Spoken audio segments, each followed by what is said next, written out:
Iowa Western Reavers. I'm here alongside Rob Jones. Rob Jones. Welcome. Glad to have you here. Oh, glad to be here. Excited. College football home opener for the Tritons here, the 2019 season. Tritons looking to bounce back. I got a tall task in front of them with the Iowa Western Reavers, the #2 team in all the land in junior college. Correct. The Iowa Western Reavers are a very nice team, so they're going to have a tough challenge ahead of them, and they are going to have to recover from that first loss that they had last week. They had a 42-0 loss against Butler. 42-10 against 42-10, sorry. 42-10 loss against Butler Community College. Yeah, tough loss for them last week. Couldn't get anything going offensively. Triton struggled on the offensive side of the ball. 235 total yards offensively is all they were able to get. So at this point in the year, you know, Austin, you're trying, the coaching staff is trying to figure out new guys. At the JUCO level, you've got new guys every year. You got freshmen and sophomores. So you got an influx of new guys, and at this time Absolutely. Yeah, I totally agree. I think the adjustment period is still going to be a little bit into this game as well, but I think they're going to be able to figure out their offense a little bit more, figure out what plays and what formations are going to be working, and I think we're going to see a lot more offensive-wise, especially on the passing side of the field. Only around 100 yards passing last game, and that's not where you want that passing offense. So I think we're going to start to pick up a little bit more this game. No, you've got to be able to throw the football. This day and time in college football, you've got to be able to throw it. So the Triton offensive passing game got to get going here. But, you know, the folks that are watching us, you can see we've got a little bit of weather here. We're overcast. We've got some rain coming down, and that could play, you know, a problem in the passing game, not only for the Tritons, but also for the Reavers. It may work for the Tritons' advantage here to slow down the Reavers' passing game, which was in sync last week in their game. Yeah, exactly. I totally agree. I believe that that touchdown, or the touchdowns need to go up this game as well, because especially on the offensive end, no touchdowns offensively last week, only a kickoff return towards the end of the game as well. Right, only the kick return, special team touchdown. They got to get the ball in the end zone. Of course, you know, turnovers, they turned it over a few times as well, so that was a little bit of a problem.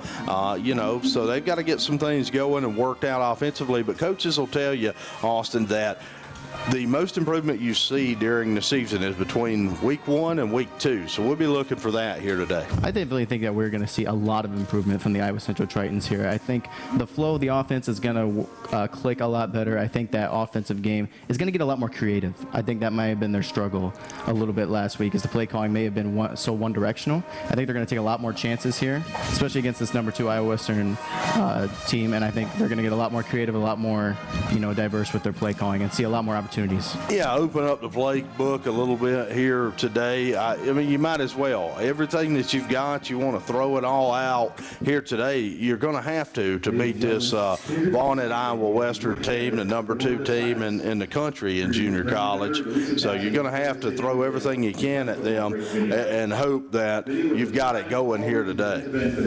Yeah, last year Iowa Western beat Iowa Central, but it was a very close game. It was last year, and Iowa Western was very good as well last year. Yeah, they were. You know, it's a competitive game. It's an in-state rivalry. It's important for a lot of reasons, and one of the main keys of importance to it is the fact that you've got two in-state programs, Austin, playing each other. So what you've got going on here is a battle in recruiting. You win this game, you've got a leg up in recruiting in the off season, because if you've got a guy who's deciding between the two, you tell them, well, we just beat Iowa Western last year. That's a great point. I actually didn't even really think of that. It's always something a you key. don't think about. It's always a key with in-state games and with inter-region games, not only at the JUCO level, but all the way to the Division I level. And I think the rivalry here isn't necessarily that, oh, I don't like this team, that they've done something else, we don't like them. I think it's more of just a competitive rivalry. I think so. Between the state. Like, we're both from Iowa, and they're both usually pretty good each year. And I think it's just every time that we go up against Iowa Western, we know that we're in for a fight, and that's where the rivalry kind of goes through. It's not a really hate rivalry. It's just that we know that they're always a great team, and we're going to compete against them.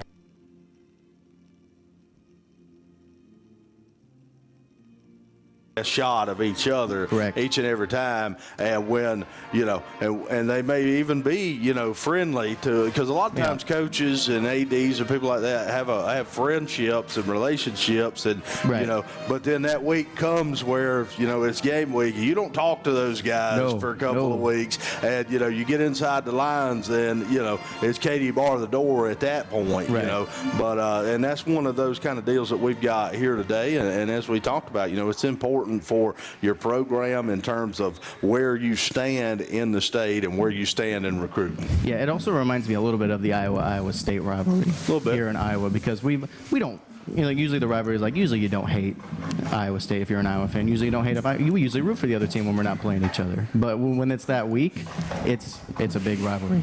We know not to talk about it, and we know that we're going to go up against them. And it's always a great game as well. Same as here, always a great game. Speaking of Iowa State, they've got their hands full today. Northern Iowa taking them in overtime here. You went overtime? Last time I checked, it was 13-10. It looks like it's about to go to overtime now, tied at 13. So we could see a major upset, not only here in the state of Iowa, but all across the country, because Iowa State is ranked in the top 25. 21st. They are currently ranked. Iowa's ranked 20th. So back to back there, and that's going to be a huge. Even if they do win this game, it's still going to be a damper on their season, going to overtime with UNI, Division II school.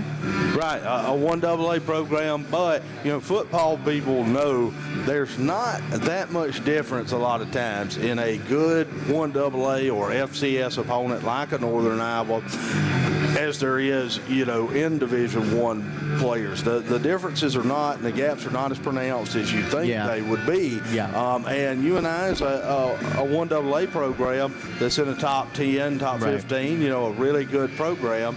And to be honest, if they didn't play in the Missouri Valley in the same conference as South Dakota State and North Dakota State, they'd probably be ranked higher. Oh, yeah. Because those two teams are 1 and 2. And here comes the Iowa Central Tritons running with the flag, coming onto the field. I always love watching Iowa Central get ready to run through that tunnel each and every day. There's always every nuance, there's nuances, and I've been around different places in the country around football a long time, and you see different nuances everywhere you go, and that's one of the special things about college football, and even down at the high school level as well. Yeah, it's just the excitement for football just gets real around this time. It's just a different kind of feeling. I can't really describe it. It's just, that the atmosphere's here, the band is playing, the cheerleaders excited, and just everybody's out there, and you just know that you're going for a good time. Yeah, it's that time. You've been without it for almost a year at this point. Yeah, like 8 months or so. 8 months or whatever, and it's time to get it on. And the Tritons opening up at home. This is the home opener, first one of the season, so they're going to be jacked, and they're going to need every little advantage they could get here today. And this is actually going to be the first time that most people are going to be seeing their new uniforms that they're debuting here today, and they look very, very nice. I got to look at the helmet up close. Looks super fresh and super nice. I didn't even recognize the team when I came to the gate. I know. Yeah, got the nice white helmets. They got a nice little silver with the blue on the logo as well.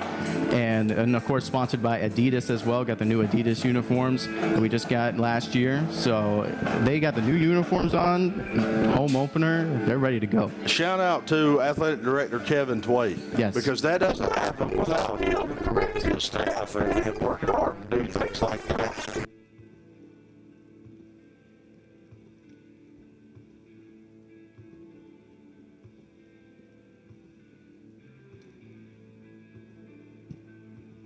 For at the top NBA, all those levels, but down here we'd be able to put that deal together. And it's a major D1 level, it is, but at this level, you have to put together a deal, and you got to work hard to be able to do it, and Kevin Twait getting it done, so shout out to him. Looks like we're going to be having the coin toss here. A little bit of shaking hands, mutual respect.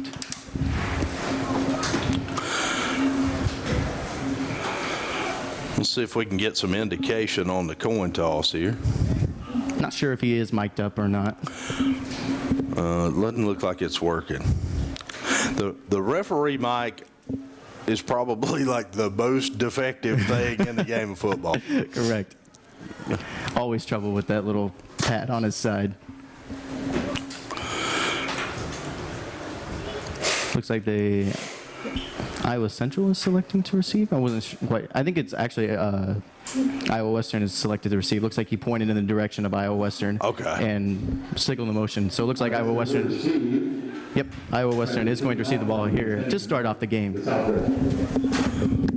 Well, I like that at home. I like, playing defense first at home, try to get a defensive stop early, and get the crowd into it on your end. I've always liked the defense. I want to play defense too. first if I'm the home team. I've always liked playing defense first because there's nothing better than, especially if it's a turnover and having great field position or a nice 4-and-out stop. It really gets the team to start out the game. It can really be a slow start for defenses at some point.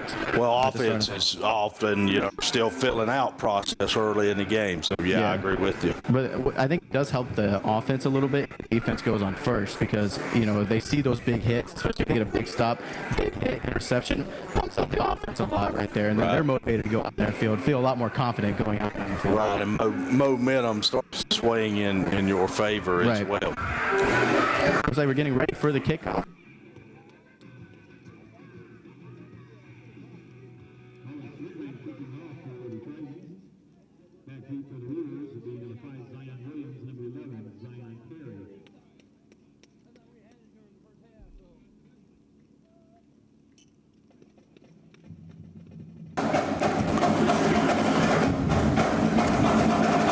Back deep to receive here for the Iowa Western Reavers, number 11, Zion Perry. He's a sophomore, 5'8", 165-pound sophomore out of Lincoln, Nebraska. Lining up here.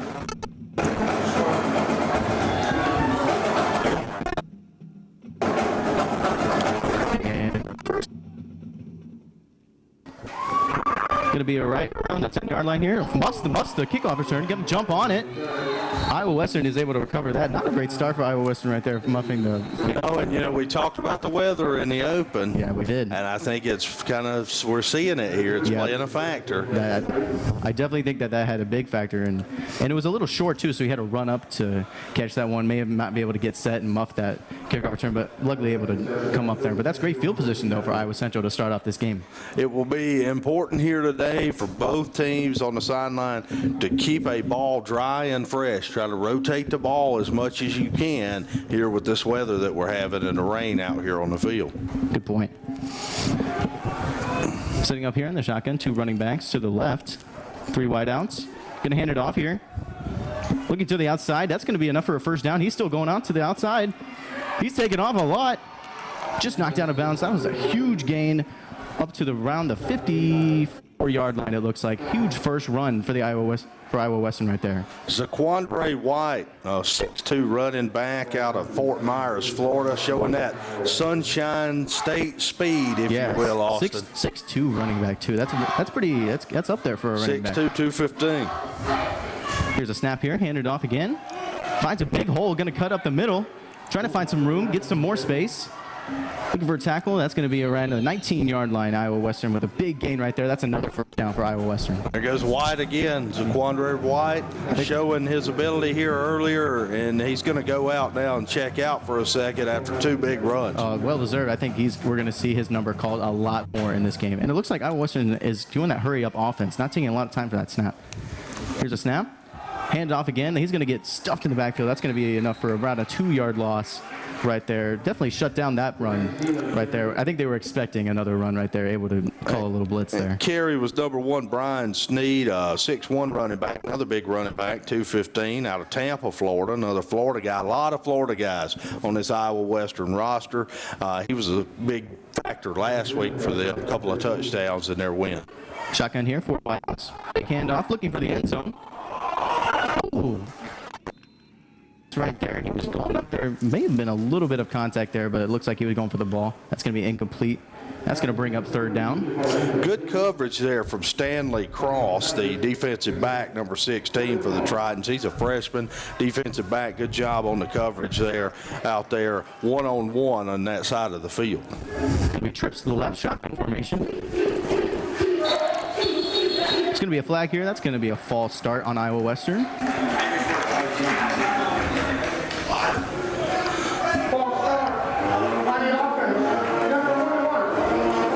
Number 21 was the false start. I believe it was a wide out. Yeah, you don't see that as often. No, you don't. Wideouts usually are not called for false starts.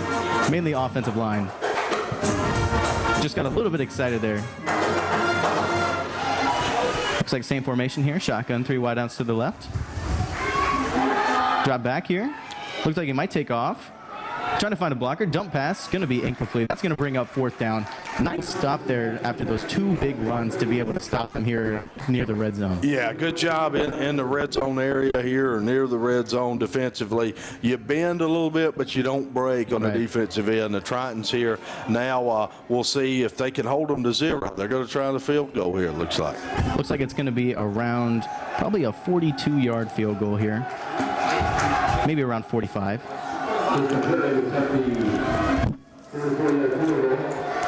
And that's going to be 38. Chase Contreras out of Missouri Valley, Iowa, on to kick the field goal. Here the kick is up. And that's going to go through, right down the middle. Like. Very nice kick right there. Looks like it would have traveled at least 10 more yards. Yeah, plenty of leg and right down the middle for Contreras there. He knocks that one down from about 42 yards. A good first drive for the Reavers, but a good job by the Tritons. They bent a little bit but didn't break. You hold them to 3, and you're okay. Those 2 big runs, they were able to not let them gain any yards right after those huge runs. So defense got to feel a little bit confident right now. And here's the thing with that, too, is it was Quandre White, who did not have a big game last week against Coffeyville for the Reavers. Steed was kind of the story at the running back position for them last week with 2 touchdowns. And of course, Cam Thomas, their quarterback, had a big game too. But now we're seeing Zaquandre White. If this Iowa Western team has that many options, that makes it difficult to stop. Yeah. So we'll see how the Tritons defense adjusts to the arsenal of weapons that Iowa. I think they know that how much damage that guy can do on the running game and how they can attack. So I think they'll adjust accordingly. Maybe stack up the box a little bit on defense. Yeah, make some adjustments defensively here. Looks like the kick is going to be lined up here. Closed in a little bit here on that kickoff. Here's the kick. Going to travel around the 5-yard line. Oh, it looks like they're going to do a lateral here. Got a lot of space on that outside. Going to cut up. Nice return there by Iowa. So did you see that little flick that they did towards the outside? Did not see that one coming. A little change in direction. Nice little play. That's kind of a smart call out of the gate there. Tenarius Aiken gets it, the wide receiver, sophomore receiver. A little bit undersized in terms of not the biggest guy, but he can flat out motor. We saw it there. I did not see that return coming. Just catch and just a little bit around and give it a little toss to the outside. Made for a good kickoff return. Going to be on the 32-yard line here. Shotgun formation. Going to hand it off here towards the outside. Fake pass. Good. Still going. Nice gain around to the 49-yard line. That's going to be out of bounds, and that's going to be another first down, or the first down here in the game for Iowa Central. Sophomore running back Jatovia Hill with a big gain. Good job up front. The lineman got a good push, especially inside at the guard position. Bring him. Hill bounces it outside for a big gain. Going to go quick here. Shotgun formation. 2 to the left, 1 to the right. Here's a snap. Dropping back. Trying to find someone. Over the middle, wide open, little spin move, still going, up to about the 24-yard line. That's going to be another first down for Iowa Central here. Good job there, DeMarcus Irons, the quarterback for the Tritons, standing in the pocket, poised, had good protection, was able to find Jason Young on the catch, number 9, the sophomore receiver there for another big gain, and cooking with Crisco's the Triton offense here early on. Shotgun formation here, going quick. To the outside, might be a little screen pass. Hands it off. Nice gain there. That's going to be good for around 6 yards. Going to be second down here for Iowa Central. Nice little motion to the outside. Little handoff. Yeah, they're getting in rhythm offensively, and they're also using the motion and different kind of movement on the offense there. Direction, and you saw it there. Lining up here, shotgun formation. Same motion. And the same play, actually. Trying to fight. That's going to be good for about 1 or 2 yards here. It's going to be third down. And not much running room for Jatovia Hill there up the middle as they were able to close the gap Iowa Western was defensively. Well, I mean, they did run the same play, so they did kind of see where they were going. 5 wide here for Iowa Central. There's a snap. They can look for a quick pass. Might take off. Ooh. Really covered on that pass right there. That's going to be incomplete, and that's going to bring up 4th down for Iowa Central. And I thought with the empty set there, I thought we may see the quarterback draw on the 3rd and short, but no, we're looking for a pass there, unable to complete that one, and now we'll see if the kicking team can even the score here. This is going to be the first kick here for Iowa Central. Looking to tie it up here to make it 3-3. Freshman kicker Colin Swigman on to attempt about a 35-yarder here. Kicks up. And it looks like that one is going to be good. It is 3-3 now, Iowa Central and Iowa Western all tied up here. Kind of two similar drives back to back. 2 big plays that gain a lot of yards, and then the defense able to stop for a 4 and out. Yeah, stalled out near the red zone, did both offenses, both defenses able to bend but not break there. But kudos to Iowa Central. You know, I think it's important for them to get that drive going, get some confidence, get some momentum after the, kind of blowout loss last week. So I think that's good for their confidence and their momentum in this game to match Iowa Western's drive early on. Both teams, I think, know that they can get offense going now. So I think we're going to see the playbook open up even a lot here with these next 2 drives, and we'll see a lot more creative direction for both We'll offenses. see what the defenses do. We've seen a lot of zone read and inside handoffs out of the spread run game, and we'll see if they adjust to that. Lining up for the kickoff here. We'll see if Iowa Western is going to be able to receive the kickoff here and maybe get something going for a good field position. Now they've put Zaquandre White back to receive the kick, which is pretty smart. White along with number 5 Zion Williams, a defensive back, a redshirt freshman out of Omaha, Nebraska. They're back to receive the kick. Here's a kick. That one might go out of bounds. No, he able to catch it near the sideline. Going to take off. And a nice tackle there. Just stopped before they even reach the 10-yard line. 2 back-to-back great kickoffs by Iowa Central here. Rocky, not Rocky Balboa, but Rocky Schoenfelter with a big hit. Plants him on the special teams there. The freshman, the linebacker, number 43. With textbook a big tackle hit right there, too. Oh, it was. Just wrapped him up and took him straight to the ground. Just blew him up on that one. Good special teams play. You got to like that open field tackle. They're going to be set up at the 11-yard line, Iowa Western, and this is 2 back-to-back bad field positions for Iowa Western. So we'll see how they respond to this. Lined up here in the shotgun, 1 halfback, 2 wideouts to the left. There's a snap. Going to hand it off here. Going to cut it out to the outside. Able to push him out of bounds. That's only going to be about 3 yards on the gain. Going to bring up 2nd down and 7. Brian Sneed on the carry. Couple of defenders in there for Iowa Central. Looked like 27, Eugene Brown. He had a big game last week against Butler with 9 tackles. He's a sophomore defensive back in this secondary for the Tritons, and he was it on the stop there to knock Sneed out of bounds. Looks like we're going to have a player shaken up here for the Iowa Central. Looks like something might be wrong with his foot, not being able to walk on it. I believe that is number 96 for Iowa Central. Maybe 99. 99, maybe. I believe it's 99, Jalen Scott. Yes. 99 shaken up. It looks like he might be all right. I think somebody may have just stepped on his foot. Or yeah, they're going to help him off here. We'll see. I would say probably a sprained ankle. He's able to put a little bit of pressure on that foot. There, yeah. So we'll see if he's able to get back in the game here. If not, it could be a big blow. He's important to the interior defensive line here for the Tritons. Play starting back up. Iowa Western is in 4 wide formation. Snap. Looking for a screenplay here. Able to get it out there. able to gain a few yards. Looks like he's just short of the first down marker. That's going to bring up third down for Iowa Western. Zion Perry on the catch, a 5'8" sophomore out of Lincoln, Nebraska, making the catch there. Cam Thomas, of course, the quarterback for Iowa Western, completing that pass. Cam's a redshirt sophomore, had a big game for them last week in their win against Coffeyville. Shotgun formation here. Looks like they're going to fake the handoff. Oh, no, they do hand it off, and that's going to be stopped immediately in the backfield. That's going to bring up fourth down for Iowa Western. That's a great start to Iowa Central.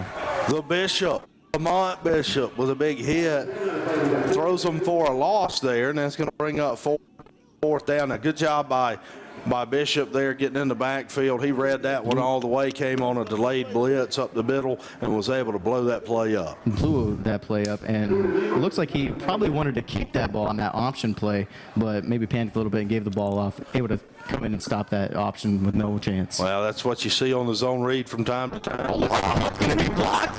It's going to go into the end zone. It's going to go in.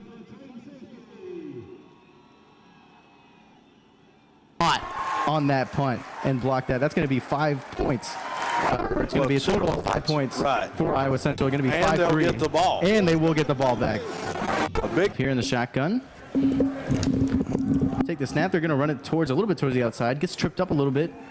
Just going to be about a 1 yard gain for Iowa Western here. That's going to bring up second down.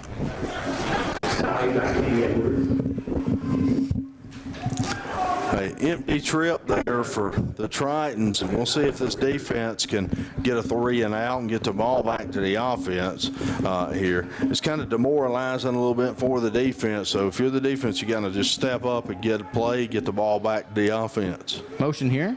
Fake handoff. Quarterback's going to keep it. Gets about 3 yards right there. That's going to bring up third down for Iowa Western. Nice start for the defense on Iowa Central. 2 starts, not letting them get that much yardage. Third down and 5, I believe, for Iowa Western. Daquan Cross, the sophomore linebacker, 22 in on the play, along with 35. Elijah Frecking, a sophomore linebacker as well, teaming up for the takedown there. A little bit of stoppage here on the game. Looks like a player is shaken up on the Iowa Western. Looks like he's not going to be that injured. It's Cam Thomas, though. He's going to come off the zone power, the starting quarterback, so we'll see.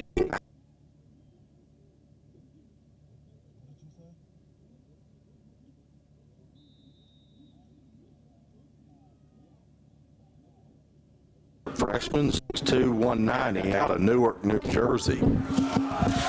Handoff here.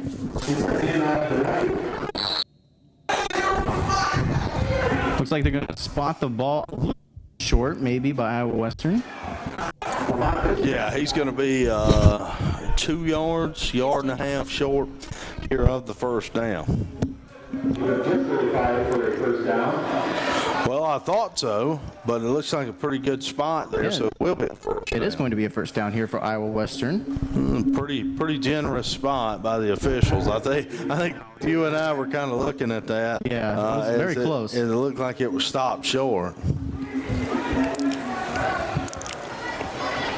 Snap here for Iowa Western. Going to hand it off. A lot of room right here. That's going to be enough for a first down and more. Pass to 50. Going to be out of bounds. That's going to be a big gain there for Iowa Western. Big first down.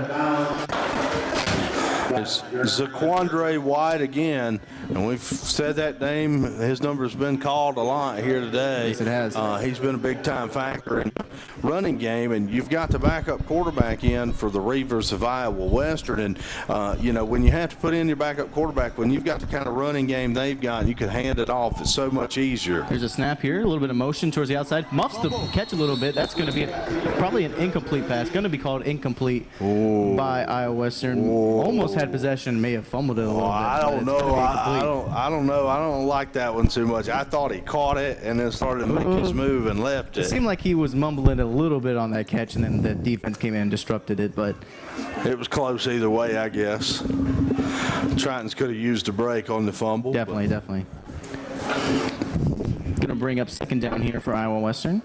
Here's a snap. Going to hand it off here.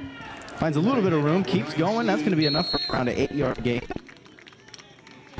for Iowa Western. And Sneed on the carry there. Sneed, of course, has got 2 touchdowns. He's part of that Florida connection in the backfield for them out of Tampa, Florida. Here comes the snap. Trying to go fast here. Able to get tripped up. For Iowa Western. They're going to call it short by about a yard here. Down here for Iowa Western. Looks like might go no huddle and try to get the first down quick. Big blitz here. Trying to get towards the other way.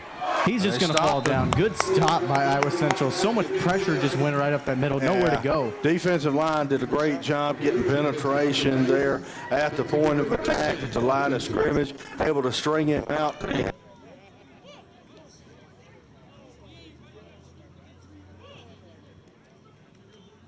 30 comes up and makes a big stop for the turnover on downs.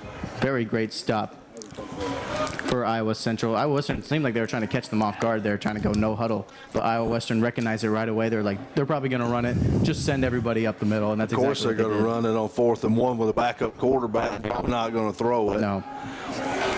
Shotgun pass here. A little bit of motion. It's 88 going in motion.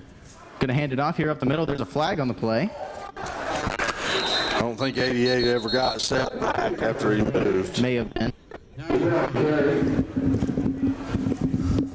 We'll see what the call here is.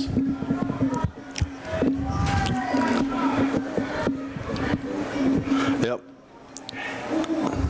It's going to be an illegal shift offensively there.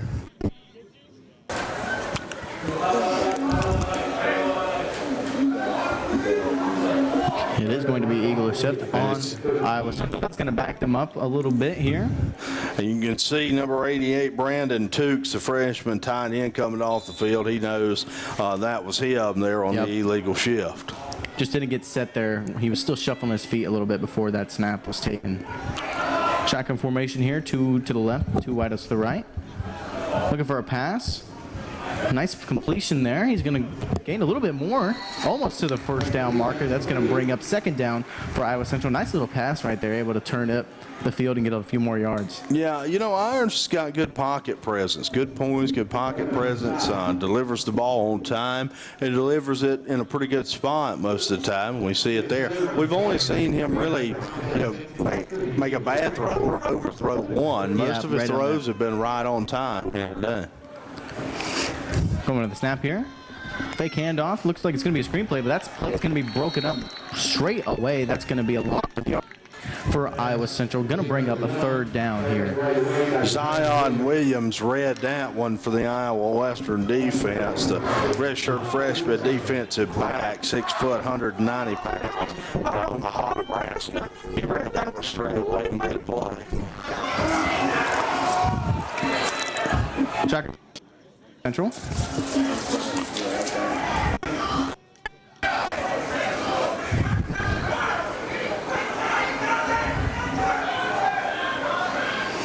Comes a snap. Oh, looks like I wasn't jumped off sides there. There's the flag. There's the flag. Free play for Iowa Central. He's going to catch the ball. He's going to get away from there. That's a good block. Almost to the 10-yard line. That's a great play by Iowa Central, recognizing that offsides call and able to get a free play. No matter what happened on that play, they knew that they were going to able to have that first down. So great play by Iowa Central. Darius Aiken on the catch. Number 2, the receiver, sophomore. We talked about his big playability, and we see evidence of it there. Great play. Of course, they're going to decline that offsides. Oh, yeah. Great gain by Iowa Central. Outs to the right here at shotgun formation.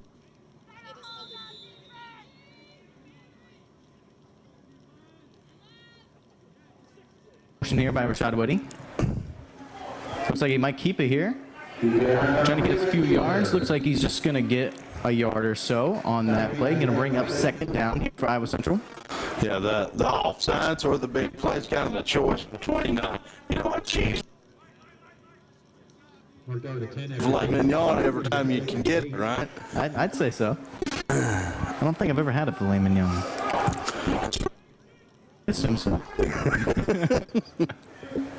I'm a lot older than you. I've heard a lot of good things about it. Yeah. Shotgun formation here, 2 wideouts to the right, 1 to the left. Motion here by Rashad Whitty. Going to keep it on the option play. Great keep, and he's going to have an easy route to the end zone. That was a great option play by Iowa Central. That's going to bring them up to 18 points, and they might go for 2 here. Off this touchdown. I think you would. The 2-point conversion chart would tell you that you would go for it. DeMarcus Irons, a great read on the zone read there. He keeps it. It reads the defensive end. Defensive end goes with the back. Irons goes up the middle. Touchdown, Tritons. Great stuff, and looks like they are going to go for 2 here. You might as well, because if you just kick the extra point, you're only going to be up by 2, and they're going to be ahead with the field goal anyway. And if you don't get it, it's going to be the same result. So you might as well go for 2 to be able to get it up by 3 points. So if they do get a field goal, they're going to tie up the game. Yeah, the 2-point conversion chart would tell you to go for 2 right here. Oh, empty set though. Empty set, 5 wide. A little bit of motion here. Might go for a slight. Still looking for options. Going to get stopped, and that's going to be a failed 2-point conversion. Still just going to be 18-7, but the Iowa Central Tritons do have the lead. A little bit of confrontation up there. Pulling people away a little bit.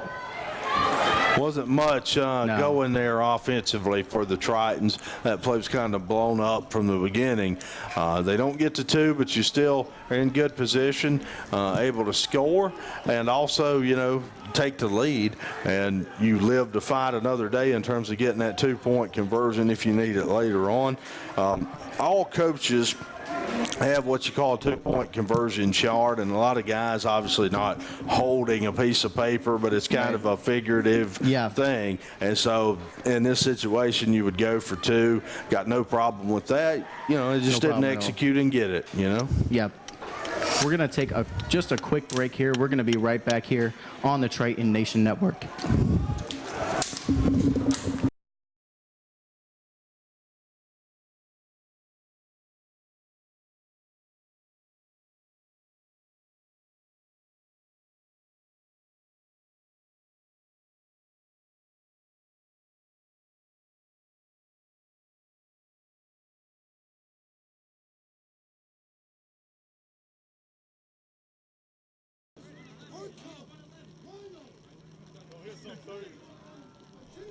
Here's some 12.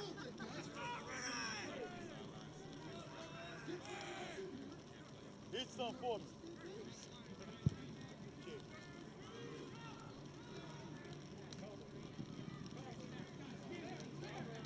Oh!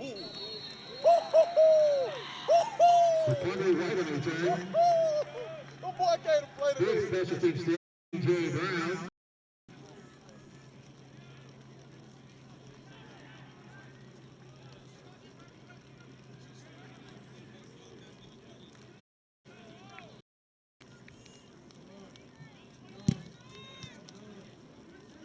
Ball was placed at the 25-yard line, 1st and 10. Reboot.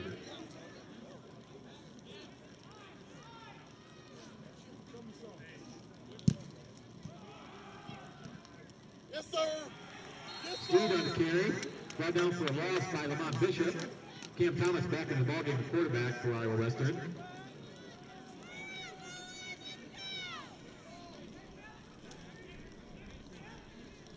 Awesome. 2 on the play. Brings up 2nd and 12.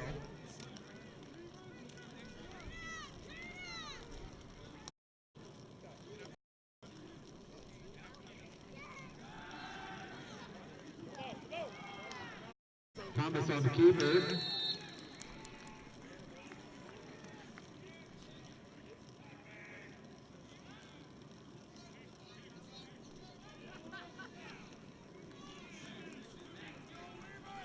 Kenny Edwards with a stop for the Titans. Brings a 3rd and 4.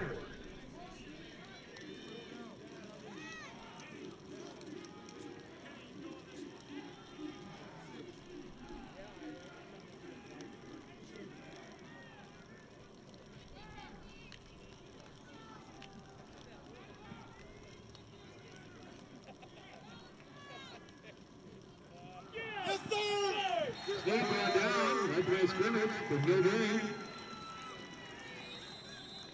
Kenny Edwards with the stop.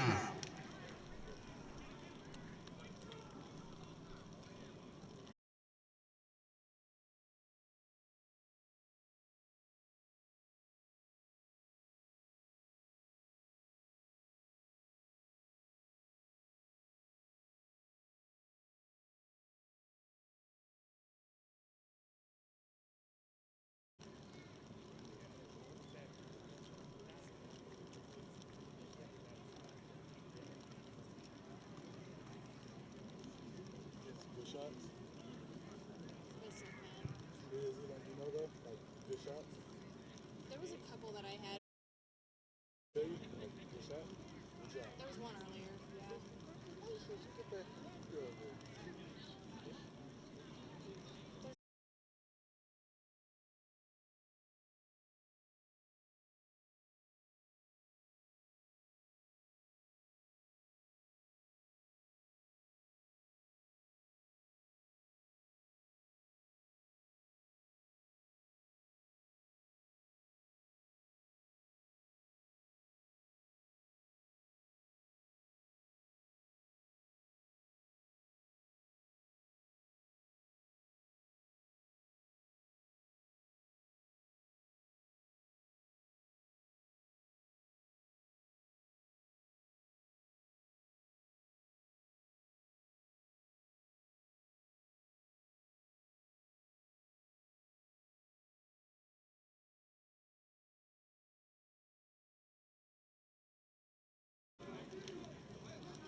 Thanks, they go to first and 10, they're on 42.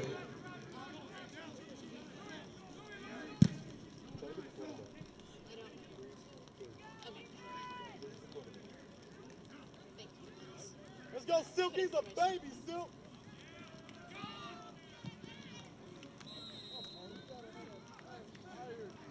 Iron's pass falls incomplete. Silky Brown, the intended receiver.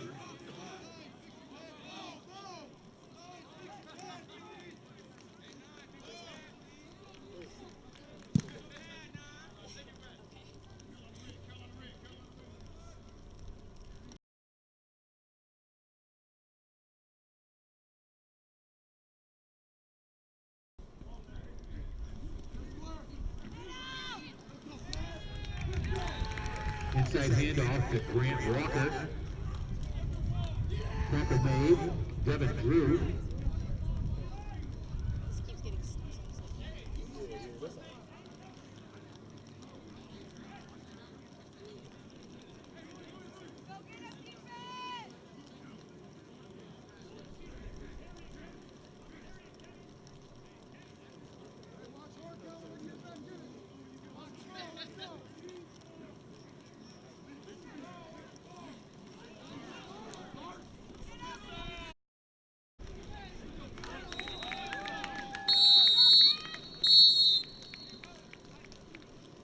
Grant Walker on the carry. Ben Sorensen with the stop. Timeout, Iowa Western.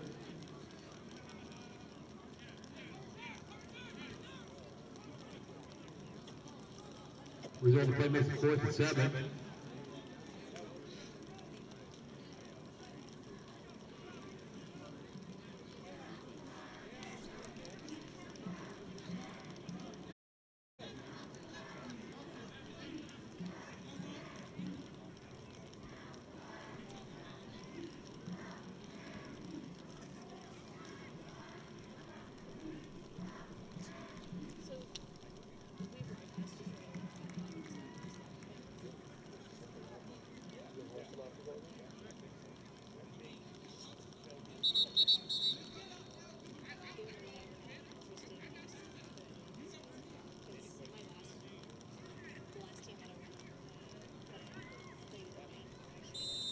Jacob Tokai in the punt for the Tritons.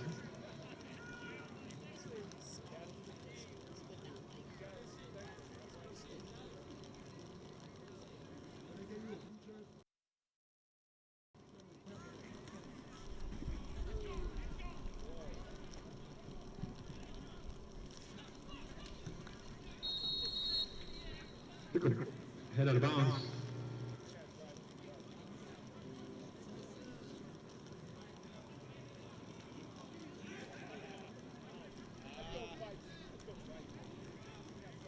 Will be placed at the 35, will be 1st and 10 for Iowa Western.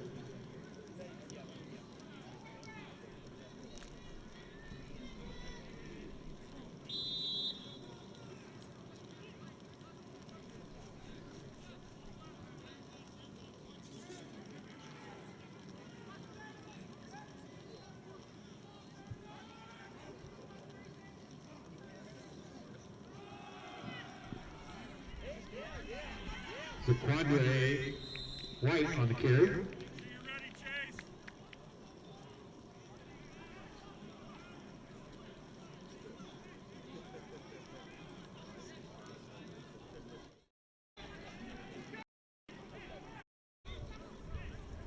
Gain of 9 on the carry. Excuse me, they're going to give him 10 for the first down.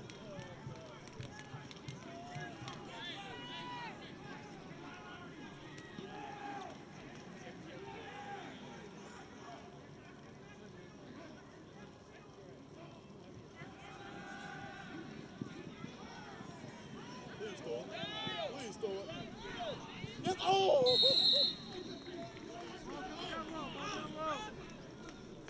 Thomas pass incomplete, intended for Perry.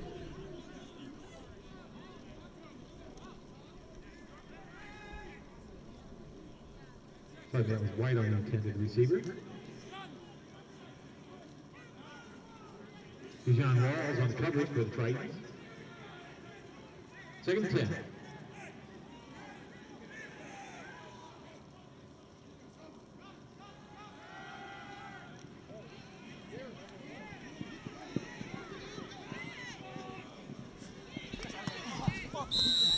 Thompson pass knocked down at the end of the first half.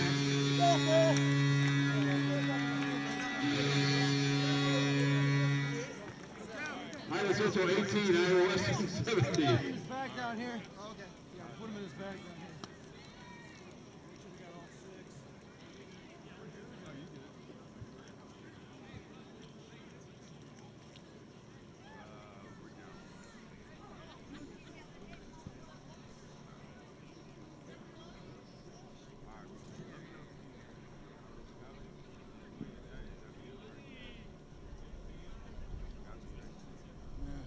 First half, try to get those guys walking in. Yeah, that's what they just said to do. I already had it.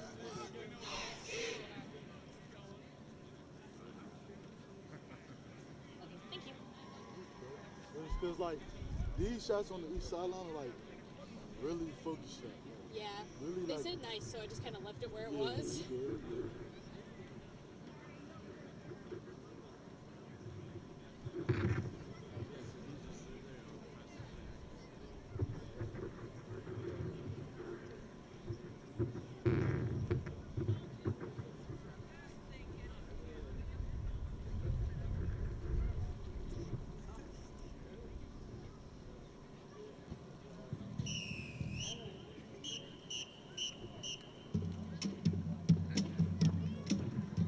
For your halftime entertainment, please welcome to the field the Iowa Central Community College Triton Marching Band. This year the band is under the stage Mariah Mills and Kylie Shannon.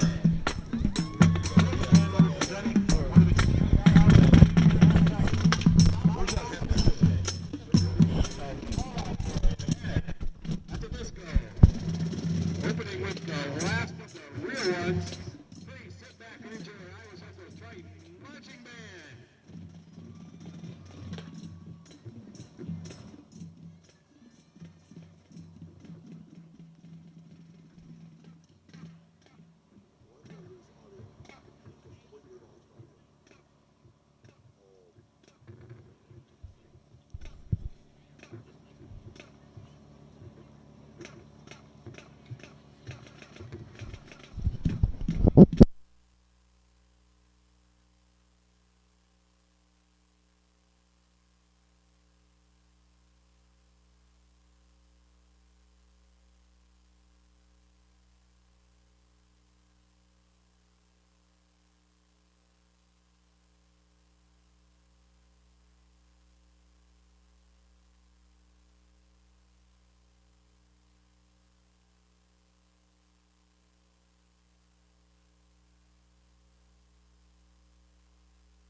High school football going on as well. It's just I really believe a lot of high exciting. school games happened either yesterday or the week before, depending on where their schedule ends up. So all kinds of football opening. And then, of course, next week is when professional NFL football starts, next Sunday, September 7th, I believe. Right. The NFL will kick off next week as well. Actually, I think the first game is Thursday night. Yeah, they usually do play a Thursday Packers night. and Bears will be the opening game. NFL season. Yeah, the old black and blue division rivalry there between Green Bay and Chicago. Northwestern and Stanford, there's no score early in the second quarter in that game. Miami, Ohio, and Iowa's coming up at 6:30 kickoff for that game as well. We'll be able to watch that game when we get home. Yes, I'm going to be watching. I won't, well... You're not from around here. No, I'm not. So I won't be really watching that game. I'll be watching the Auburn-Oregon game. Okay. Not that I'm an Auburn fan. Auburn-Oregon would be a nice game. But that is the marquee game of the schedule this week. Elsewhere around college football, Nebraska beat South Alabama. Pretty strong showing for South Alabama to go to Lincoln and only get knocked off by 14, 35-21. Ohio State, Justin Fields made his debut at quarterback, and Ryan Day made his debut as their head coach, and they cruised over the Lane Train and Lane Kiffin and Florida Atlantic 45-21. Of course, Iowa State, we mentioned, they won in overtime over Northern Iowa 29-26. It's been a while since I've seen an overtime game in college football. Those are always so exciting, aren't they? They really are. I like how they do the field in terms of how they do the overtime in college football. A lot of people don't like it, but I like it. Well, both teams get a chance to score. Yeah, that's a big factor. Now I would like for them to kick it and then play. You have to drive the field. You know what I mean? Kick it off. Yeah. But I like the fact that both teams get a chance to score, and I think that's the way football is designed to be. I mean. Yeah, I don't. That's a big argument. In the NFL overtime is that one team gets the ball and they could have the ball for maybe around 10 minutes or so, and then they finally score, and then that's the game. Well, you also can tie in the NFL. Well, yeah. You know what I mean? In the regular season, you can tie. What is that? Who wants to tie? That happened last year with the Packers and Vikings. That game went overtime. Both teams missed no game ever, unless it's like a T-ball game between little kids, should end in a tie. That's how you feel about the ties? I hate the tie. I can't stand it. We gotta have a winner. You must not like soccer then. And I don't. I shouldn't say that. I do like soccer, but I didn't know there was that many ties. Not an avid soccer fan. Tons of draws. I will for soccer. I'll only watch it if it's maybe the World Cup is pretty cool, or if it's if I'm in a town where they're good at soccer, like I was working in Oklahoma, they were good in soccer, so I'd go to the game sometimes. But that was about it. But yeah, I can't stand the ties. I think football was designed to have a clear winner and a clear loser, and I think that's what we should have. I can definitely not say the same for soccer. I played soccer in high school, so I'm a big soccer fan. I love watching Premier League, MLS, La Liga, any of those. Okay. I like to watch all of soccer. Yeah,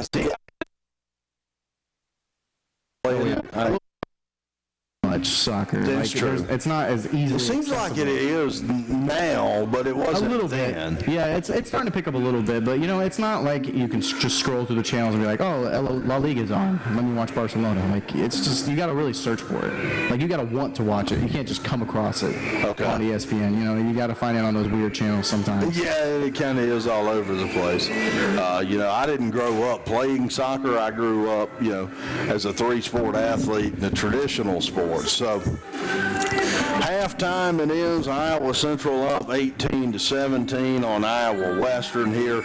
A chance to pull a big upset and knock off the number 2 team in the country. Definitely agree. just in a little bit. We have about 5 minutes to go until the second half is underway. Iowa Central is currently leading 18-17. And just before we get back to you for the game, we are going to send it down to Eli on the sideline here on the Triton Nation Network. Take it away.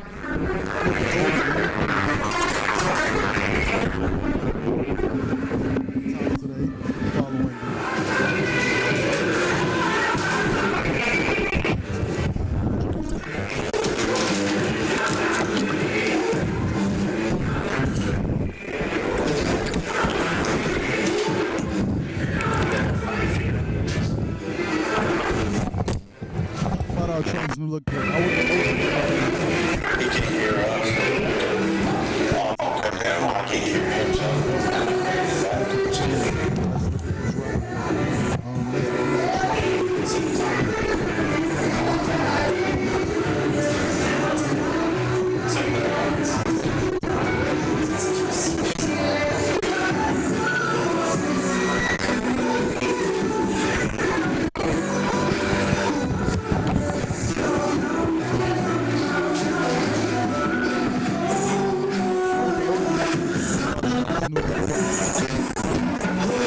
jerseys with the white bottoms, and let's talk about our new white helmet at the particle outline with the all white helmet with the chrome inside of the particle.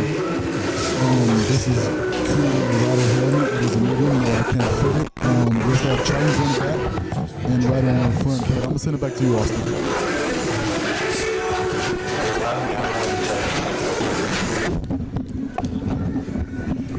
All right, we are back here on the Triton Nation Network. We have about 3 minutes and 20 seconds to go for the contest of Iowa Central versus Iowa Western. 18-17 is the current score. Iowa Central is ahead, and a lot of momentum going forward for Iowa Central here. They got a lot to look forward to in the second half. They do, and we'll see what kind of halftime adjustments the coaching staff is able to make here in the second half for Iowa Central. Defensively, they're going to have to find a way to solve that potent running game for Iowa Western. Was Quadre White and Brian Sneed who've ripped off pretty big runs. I mean, if you can start to limit the run game for Iowa Western, then you've got a chance really to take the momentum in this game and win the game, because Iowa Western has not thrown the ball much in the first half, but they really haven't had to. That's a very good point. I think a lot of the adjustment coming into the second half has got to be on the defensive end of the field with the running game and figure out how to close out those inside runs. And it looks like they might have to adjust for the outside runs too, because Iowa Western likes to set up like they're making an inside run, and then they cut off to the outside as well. So they got to be ready for both fronts of the tank. Defensively, they're going to have to set the edge and then fill the gaps from there. White has been able to rip off some big runs for them. As you said, bouncing it out to the outside. With him, you've got to set the edge and push him back inside, drive him back inside so that you've got tackling help. Definitely agree. We're just about 2 minutes to go here in the halftime to get action underway. Iowa Central warming up right now, practicing a few kicks. Looks like Iowa Western's going over the game plan there with the huddle. And if you're Iowa Central, do you want to be, since you have the lead, but it's only a 1 point lead, do you think you have to come out aggressive here in the second half? Oh, yeah, you want to be aggressive. You don't want, don't rest. You want to be aggressive out here. You're the underdog. You're kind of playing with house money, so to speak. So go out here and be aggressive off the rip if you're Iowa Central. I agree. Pedal to the metal offensively here. I definitely agree. I think we might have to take some more chances on the play action. I think play action could definitely help. We could see that over the middle because they've had the run game established. They like to send guys on that defense of Iowa Western. So if you bite them on that pressure and they start to blitz, hit them over the top with a little 10-yard gain. We don't have to go big on the passing plays always. Just find a little slant up the middle, get some nice gain, keep the defense guessing. Yeah, and Iowa Central's been able to get the run game going here. So the play action may be open now. And I wouldn't mind taking a shot or two down the field here, you know, early in the second half, just to, you know, if nothing else, to take the top off the defense, so to speak. Even you if know? we doesn't even have to convert, nonetheless, to just let the Iowa Western know that we can throw. We have that option. Let them know that, hey, you got to play back sometimes. Like, you can't You can't put the safeties 10 yards from the line of scrimmage. Correct, yeah. Right. I agree with you. Just about 10 seconds to go here. Iowa Central is already lined up in the kickoff return formation. Iowa Western just about to come out here to kick the ball off to start off the second half. All right, we're at 0 here, so we're just about ready to take off, or kick off, excuse me, to start the second half. Back to receive will be Rashad Whitty, and He's a very fast man. he is. He can really run. Grant Walker also back there. No, check that. I'm wrong. That's Christian Ford. So first time we've seen Christian Ford here today. He's in there. I believe he had that kickoff return for a touchdown Last week. game. Last game, yeah. 97 yards. Sure did. So we'll see if he's able to make a difference in the kick and return game. There's the kickoff, and we're going to start the second half here. Get the return. Not a lot to go here. Going to try to go backwards and gets tangled up. That's going to be a very poor return. Going to be around the 11 or 12 yard line here to start off for Iowa Central. Yeah, that was Ford. He had nowhere to go. Gobbled up by Tucker Cruz, linebacker out of Belmont, Iowa, there with a big-time play on the special teams. And we talked about Iowa Central special teams. Now we've got Iowa Western making plays in special teams. Returning the favor, yes, sir. Iowa Central lining up here to start off the second half on offense. Got two wideouts to the left, one to the right. Motion here by Rashad Whitty. Going to hand it off here. Doesn't look like he's going to get anywhere. That's going to be no gain on the play. That's going to bring up second down here for Iowa Central.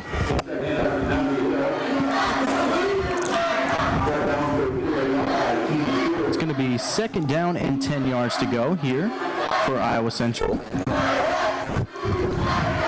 Two wideouts to the left, one to the right here in shotgun formation.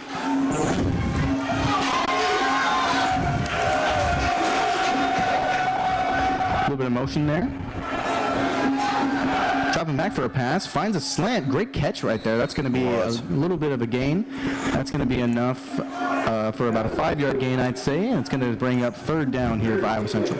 Tenarius Aiken, we talked about him in the first half. You know, he's a playmaker. Tremendous job there catching that one thrown behind him. Yeah, able to adjust his feet and be able to grab that ball behind him.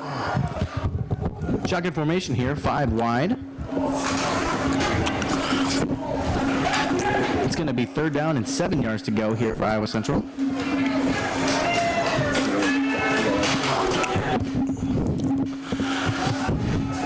Irons with an empty backfield. Oh, that's here. an offsides call.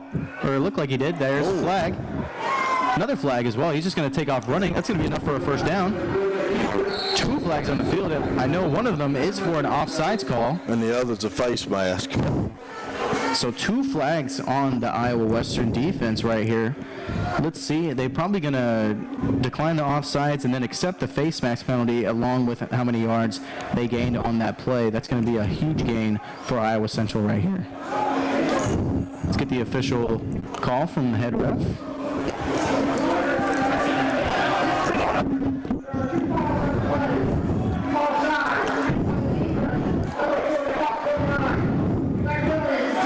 Offsides is declined.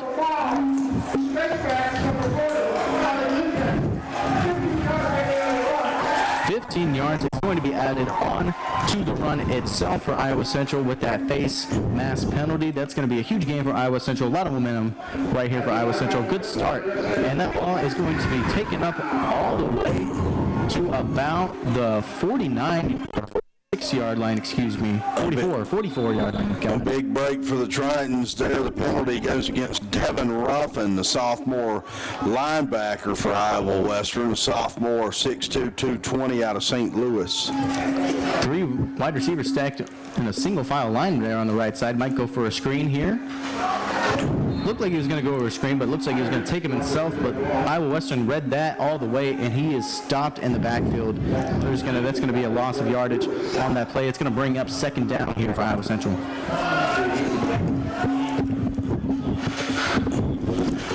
see if we see more zone read stuff with irons. They've had some success with that. Let's see if they get back to it. Shotgun formation here for Iowa Central. 2 wideouts to the right, 1 to the left. Motion here from Iowa Central. Might catch him on the wheel route. Just going to hand it off. Good play. That's a big break. Breaks 2 tackles. Brought him down. Oh, he almost kept going right there. He almost fell on the guy. Yeah. Could have kept. That would have been an amazing play. Just would have not broke stride and got off that tackle. But great play from Iowa Central. That's going to be a big first down, almost in the red zone here. Kurt Taylor, the sophomore running back there, Michigan transfer, and we saw on that play why that young man was a highly talented recruit and why he was sought after by the University of Michigan there. Big chunk yardage play, and the Tritons in the red zone. Looks like there's a player down for Iowa Western right now. That's actually 2 players are down for Iowa Western. Both be attended to right now. Not sure what the injuries are here. I would say looks like lower leg on one, and that looks to be, my eyes are not deceiving, looks like 24, Dallas Taylor Cortez, a defensive back, a redshirt freshman defensive back, 6'2", 180 out of Woodland Hills, California. He looks to be shaken up to our left, and then kind of down here directly in front of us looks like one of the defensive linemen maybe. No, that probably also is another defensive back. I'm wondering if they kind of got pushed into each other is a possibility, and that's 23. I think the wind just got knocked out of 23, it seemed like. Okay. Didn't look like they were attending any of his body parts. I think he just got hit really hard, and the wind may have got knocked out. Oh, okay. Had to recover a little bit, because he seems fine now getting up. 23 is Lindarius Strange out of North Florida Christian in Tallahassee, a redshirt sophomore defensive back, 6'2", 180 for the Iowa Western Reavers. Part of this group for Iowa Western out of Florida. They have done a good job of recruiting that state. A lot of guys on that roster from the state of Florida. Looks like we're going to get back into some action here. Iowa Central is on the 17-yard line. It's going to be 1st and 10. Referee just getting everything set up here. Now we've got the receivers kind of bunched here, one man in front of the other. Aiken is behind number 9 there, Jason Young. We'll see if they do anything with that formation. Snap. And just like you said, they pass it over there. Not going to be a big gain on the play. Actually going to be a loss of yards there. That's going to bring up 2nd down here for Iowa Central. Yep. A bubble screen there attempted by the Tritons, not able to get anything out of it as Iowa Western kind of saw that one coming. And really, with it being on the near hash mark, too, not a lot of room to operate outside there. Definitely agree. It's going to bring up 2nd and 11 here for Iowa Central. Shotgun formation. A little bit of motion towards the right. Might go for a screen pass. Going to hand it off. Doesn't look like he's going to get much of a gain there. Maybe a yard. And that's going to bring up 3rd down here for Iowa Central. Now, something to kind of keep your eye on down here in the red zone. Triton's got Jason Young here on the near side of the field. He's isolated one-on-one down here. Young's about 6'3". The defensive back against him is Zion Williams, and Williams is listed at 5'10", but he's probably not that big. So we'll see if maybe they can throw it up and let Young go get it down here in the red zone. Use that frame of his. 3rd down and 10 for Iowa Central here. 2 wideouts to the left and 2 to the right as well. Going to drop back to pass here. A lot of pressure coming in. Able to escape. Able to escape from one, but not the other. The ball did pop out, but I think he was down before the ball popped out. We'll see the referee's official call. Still waiting for a call here. I think they are going to say that he was down before the fumble was out. So it's going to be end up being a 4th down, and it looks like the field goal unit is on, and they're going to try to kick a field goal to gain 21-17 lead here if the field goal is good. This field goal is going to be about 37 yards from Swigman.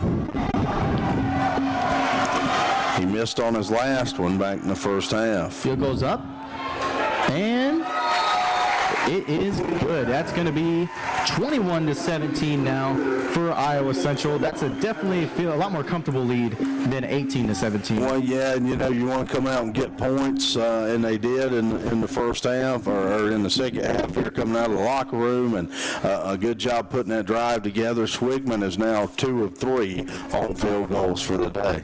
Well, now with that field goal, it's going to be a two-possession, well, not necessarily a two-possession game, but they cannot take the lead or tie it up Iowa Western on a field goal. So that's definitely a lot more comfortable. Have to score a touchdown to be able to get the lead on them now for Iowa Western. A lot more pressure, and that's definitely going to affect the play call once Iowa Western gets the ball as well. Yeah, it definitely does. And, of course, we've still got a lot of time left, so that may not work its way into something that's very prevalent, but is also something that, you do keep an eye on as we go forward. Setting up the kickoff here for Iowa Central. We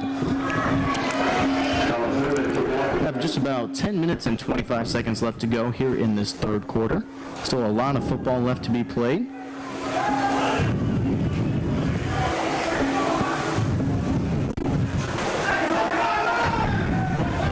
Here comes the kick. Set away. Nice kick right there, about to the 5-yard line. Looking for some room here. Big hole. Dodges a few. There's a flag on the field. Returns it to about the 36-yard line. Pretty good return by Iowa Western. We'll see what the foul or the call here is. Looks like it's going to be a block in the back, I believe. Let's see. Hold. So it's going to be a holding call here on Iowa Western. That's going to send them back about 10 yards. So they'll be around the 25-yard line, just around where they would be if they just had a touchback. So not the biggest loss in the world for Iowa Western right there. Yeah, not too bad here. Now we'll see what the Triton defense can do. They play pretty well here today thus far, kind of limiting this Iowa Western offensive attack here. So we'll see how they're able to shake up here today. Iowa Western here getting ready to take their first offensive snap here in the second half. Takes a snap, going to hand it off towards the outside. Nowhere to go on that play. Good defensive stop by Iowa Central, able to do what I just mentioned during halftime, able to stop the run up the middle and also towards the outside, able to adjust and not make sure he gets a breakaway outside. They do a good job there of containing the edge. Kevin Brewer Jr., the defensive back, redshirt freshman, 5'10", 205. He did a good job able to string that one out to the outside. It's going to bring up 2nd and 11 here for Iowa Western. Shotgun formation here. Takes a snap. It's going to be a little screen play here. Like a little bubble screen, but definitely stopped right away. And he was getting sent back at a stop the play. And that's going to be a loss of yards. That's going to bring up 3rd down. Western, 2 great back-to-back plays by Iowa Central defensively. Yeah, Iowa Central's come out here in the second half, really turned it up defensively, turned up the intensity. Jerron Barber, sophomore defensive back in there on that play for them to make the stop, along with a couple other Triton defenders. 3rd down and 15 here for Iowa Western. Here comes the snap. Drop back for a pass. A little bit of just a little dump towards, and a nice little hit. And he was called down. And that's going to bring up 4th down. That's only a gain about 3 yards and a 3 and out for Iowa Western here. Great stuff by Iowa Central defensively. Yeah, they've played well thus far here in the second half defensively. Really have ratcheted up the defensive intensity and able to get a 3 and out. And got to feel good about that. If you're the defense here for Iowa Central, a nice play by 95 Marquise Burks on the inside. Their sophomore defensive lineman to make that stop. So Iowa Western is going to punt the ball away here on 4th down. There's the punt, almost blocked there. A really high punt there, not a lot of yardage. Lands around the 50-yard line, going to roll out of bounds around the 42 or so. And that is going to be around, I'd say, a 40-yard punt for Iowa Western. Yeah, about a 40-yarder, took a good bounce for Iowa Western, and Iowa Western bounce. Rashad Whitty was back to return it, but decided to let it go there as it was rolling, and that's a smart decision on his part. Definitely a wise decision. Iowa Central huddling up here, getting ready to get the play call. Their second drive here in the second half. We'll see what kind of offense they're going to be bringing here, and if they're going to make it, get a field goal, maybe a touchdown out of this drive here. Here's a snap.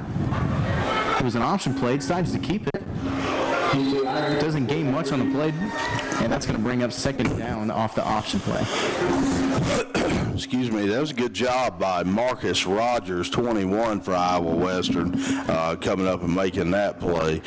Number 21 with or 91, excuse me. I can't see for some reason from this angle. 91, the defensive lineman, with a nice play. 91 was able to run that one down from the backside. That would be Ryan Mills. Oh, and the snap there, and tried to get a nice little slant over the middle, but the pass was a little bit off in the catch as well. That was intended for Rashad, I believe. Couldn't hook up here. We'll see if the passing game could get going here for the Tritons. That's going to bring up third down and 9 to go here for Iowa Central.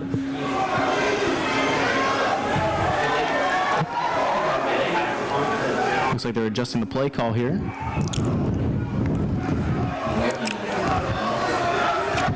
Drop back, 4 wide receivers out. Comes a snap, drop back to pass. Might roll out. Looks like he's just trying to get rid of that one. Yep.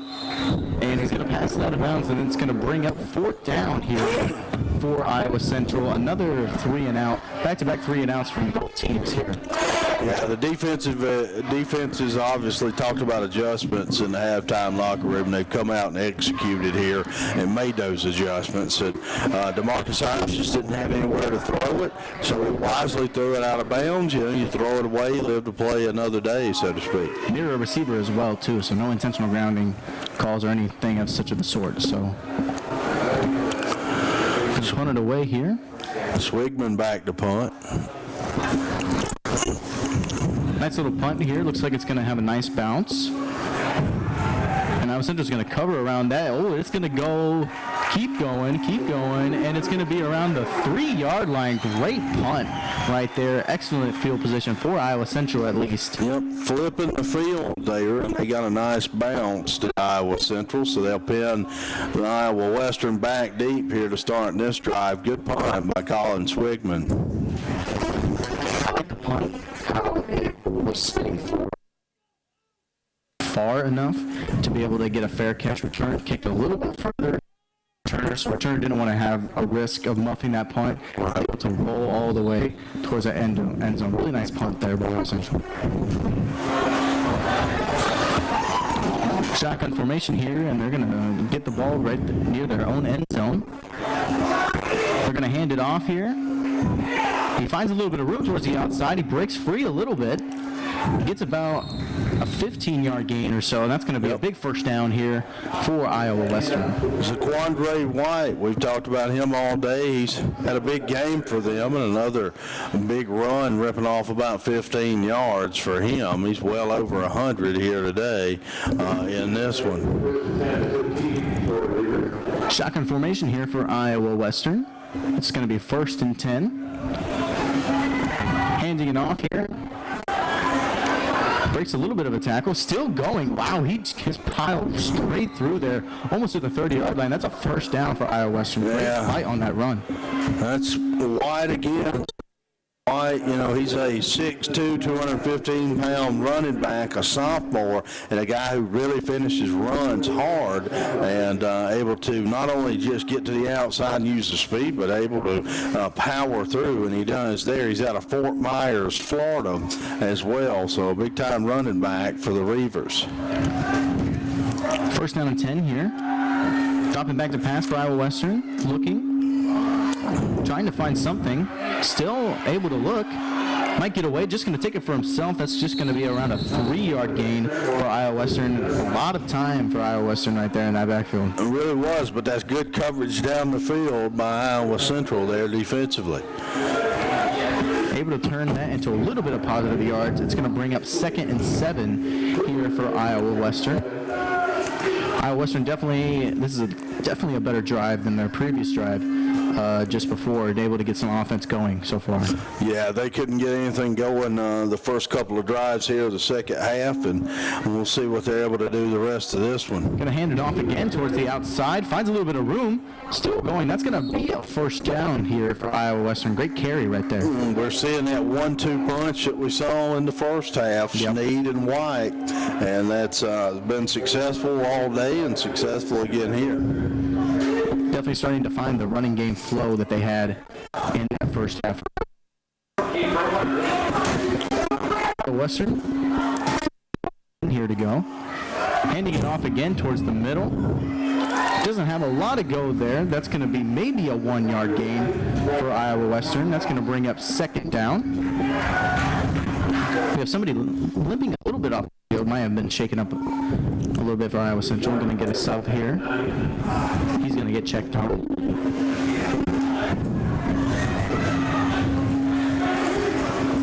Iowa Western setting up here on 2nd down, 2nd and 9. And there's a flag. Look like it's going to be a false start on Iowa Western. That's going to back them up 5 yards and going to make it 2nd and 14 for Iowa Western. Number 4, Corey Reed jumped the gun. That one wasn't even close. It was 5 yards too far there on the offsides call. Easy call there for the referees. It's going to be 2nd and 14 for Iowa Western. Let's see if the run game is going to pick up a little bit. Shotgun formation here. 2 wideouts to the left, 1 to the right. Dropping back to pass. Looking to find someone. Has a receiver, gets completion. Gets met though right away. Oh, might have been a fumble. They're going to call him down before the ball popped out. But almost a big turn of events there for Iowa Central. Well, you know, when you make a mistake, you want to make up for it. Corey Reed, he had the offsides play, number 4, and now he makes a big catch and a first down there for Iowa Western. Quick snap here. Going to run it up the middle a little bit. Still fighting. About a 3 or 4 yard gain there for Iowa Western. 2nd down.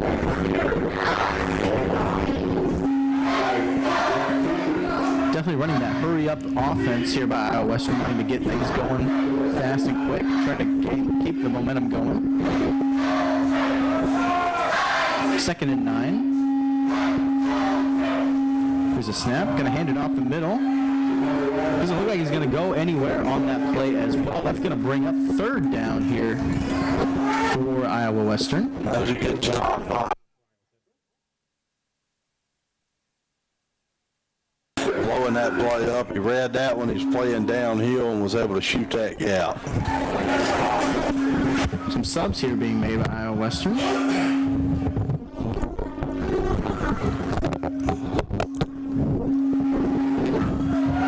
Iowa Western in shotgun formation here. Going to drop back to pass, looks like. Fires to the right. Nice catch, a nice possession catch right there by Iowa Western. It looks like it... Corey Reed Jr. with another catch there. Doesn't look like it's going to be enough, though, for the first down. Going to be 4th down here. 4th down and very short, though. They're going to go for it. It's first down. What's first down? Late change. Late change on the sideline there. It's going to be a first down for Iowa Western. I thought it was a first down at first. I was a little confused. Corey Reed has 2 catches on the day, both of them on this drive. Drop back to pass again. Almost caught. Doesn't look like anybody knew the ball was coming towards that throw. And that's going to be incomplete, and it's going to bring up 2nd down and 10 here for Iowa Western. That's what you would call getting your wires crossed offensively. That happens a lot early in the season. Yeah. I just don't think anybody was ready for that pass. It didn't even look like they were going. I think they were trying to block. I think 13 was coming out to block, as you said. He was releasing down the block, and nobody was slipping behind him there. So comes the play. They're going to hand it off again. Trying to go to the outside a little bit. Breaks a couple tackles, but met right in the backfield. No gain on the play. Kind of a 2-yard loss. A little bit of a scruffle here Iowa Central and Iowa Western. Yeah, I got a little extracurricular activity. Good defensive play, though, by the Tritons.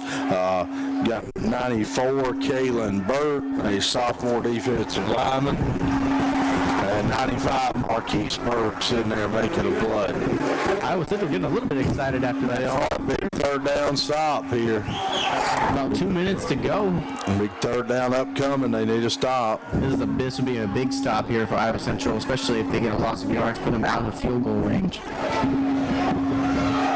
Even if they didn't lose yards, you're looking at about a 45-yarder, pretty deep field goal. Of course, they do have a kicker with a big leg here. So timeout is called by Iowa Western here. Maybe a wise decision to call a timeout. Big play coming up, offense, and the crowd is very excited. Might want to settle them down a little bit, set up your play. Yeah, you want to get the right play in the third down situation. It is third and long, so that does kind of limit your playbook a little bit more. So you want to make sure that you got the play that you want in a pretty critical juncture in the game. Definitely agree. Iowa Western and Iowa Central going over the game plan here. I'd expect Iowa Central to maybe play, probably going to go zone here. Yeah, I think you would. Because in case of that run, you always got to be able to look out for that run. And I believe what I would probably do is I would send a little bit of pressure, and then I would back off guys too. You know, kind of mix and match here, where you've got a little bit of pressure coming, but also drop a guy in coverage, trying to confuse the quarterback here. Definitely agree. Here we go. Big third down play right here. Motion to the right. Iowa Western about to take the snap. Oh, and a false start call by Iowa Western. That's going to back him up even 5 more yards. Looks like the wideout took a little bit of a jump there on the outside. And that's going to be a 5-yard penalty.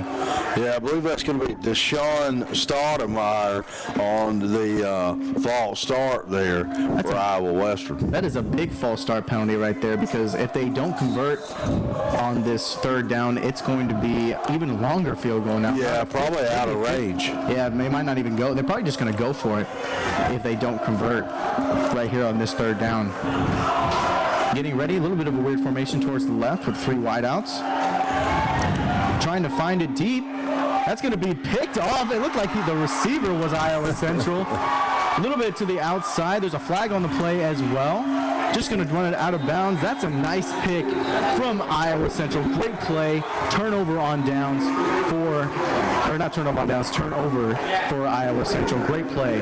Dijon Walls, the sophomore defensive back, and that's 3 turnovers now for Iowa Western. So the Triton defense doing their job creating turnovers. That's a huge factor in this game right now, is these turnovers. Absolutely. Absolutely. I think that is a big reason why they are up right now and have the opportunity to add on to that lead even more with this possession they have right now. Could make it a 2-possession game as well. Looks like the referees are discussing what that foul or penalty was. It may have been something on the return, probably a hold on the return, I believe, given where it's at. That's what I believe. It seemed like the flag was thrown after the interception was made, so I don't think the interception is definitely going to be called back, but there might be a little bit of a yardage situation with Iowa Central.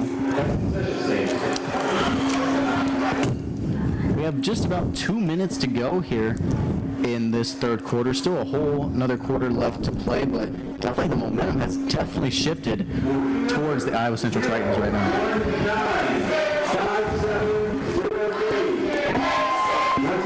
Still figuring out what this penalty is. About interception. Looks like the referee's going to announce it. In the time they get this figured out, I could have saved 15% on my car insurance with Geico. Okay? And here we go.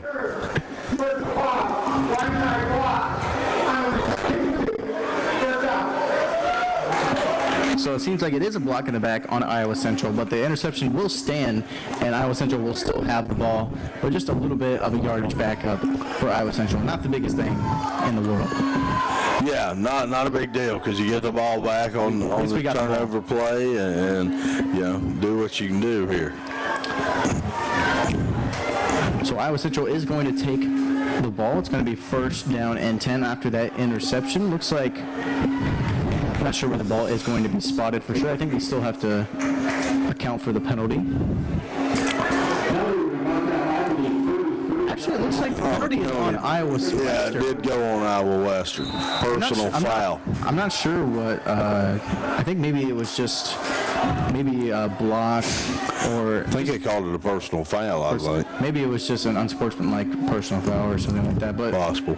this is going to be an advantage for Iowa Central, and they're just going to hand the ball, and that's going to be stopped right away, nowhere to go on that one, and it's going to be a second down for Iowa Central.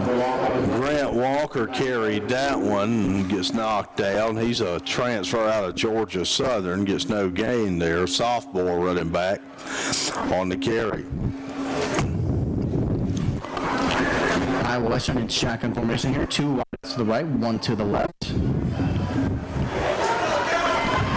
Motion here.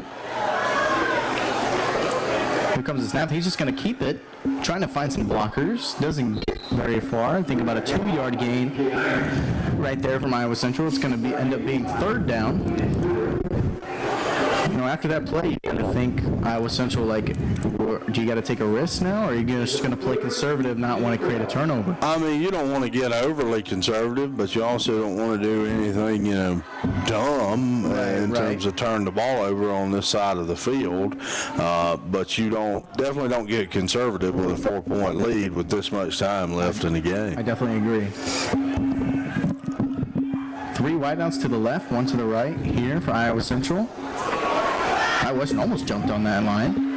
Rolling out to the right, there's going to be a flag called, and it's going to be picked off by Iowa Western, but there's 2 fouls on the play. Looks like there's going to be a holding call, maybe on Iowa Central.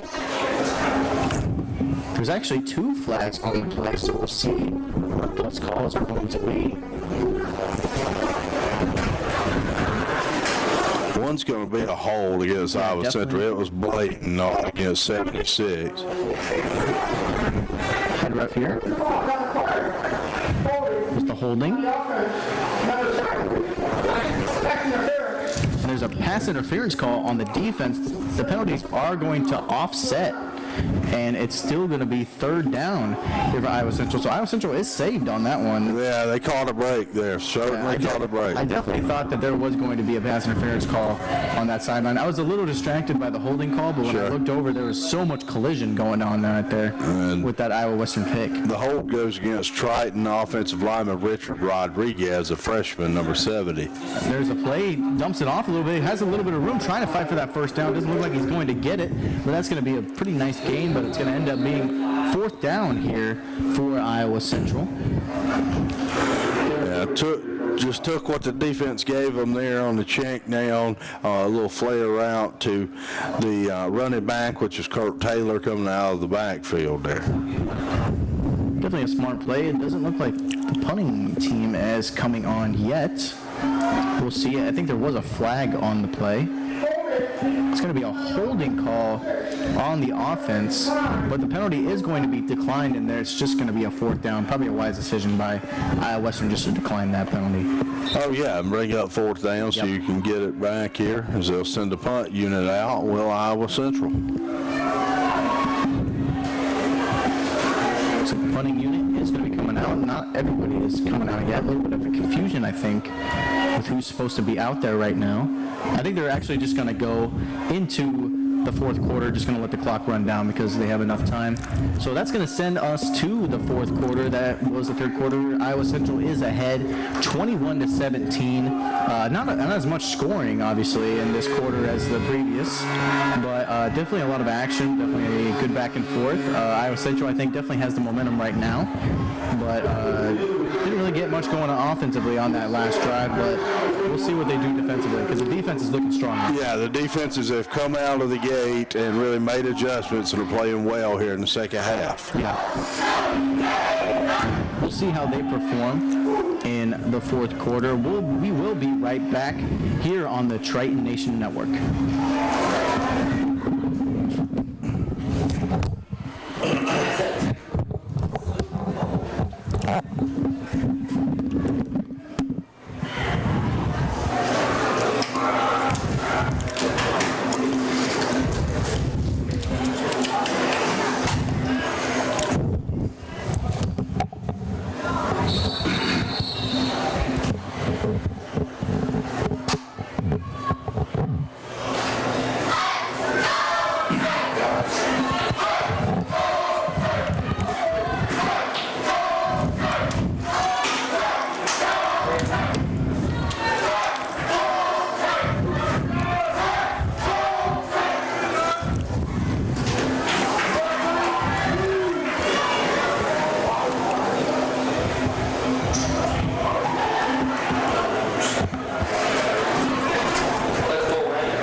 Welcome back, everybody, to the Triton Nation Network.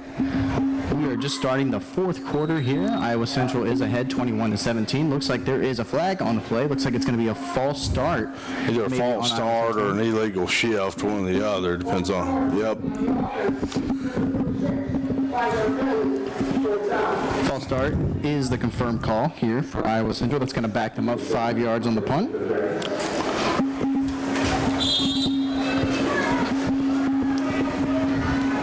Swigman's done a good job on the punting duties here today, so we'll see what he's able to do here. Comes a snap. We saw a blocked punt in the first half, so no block punt this time. Nice, decent punt going towards the outside. Takes a nice little bounce. It's going to go probably to around the 27-yard line.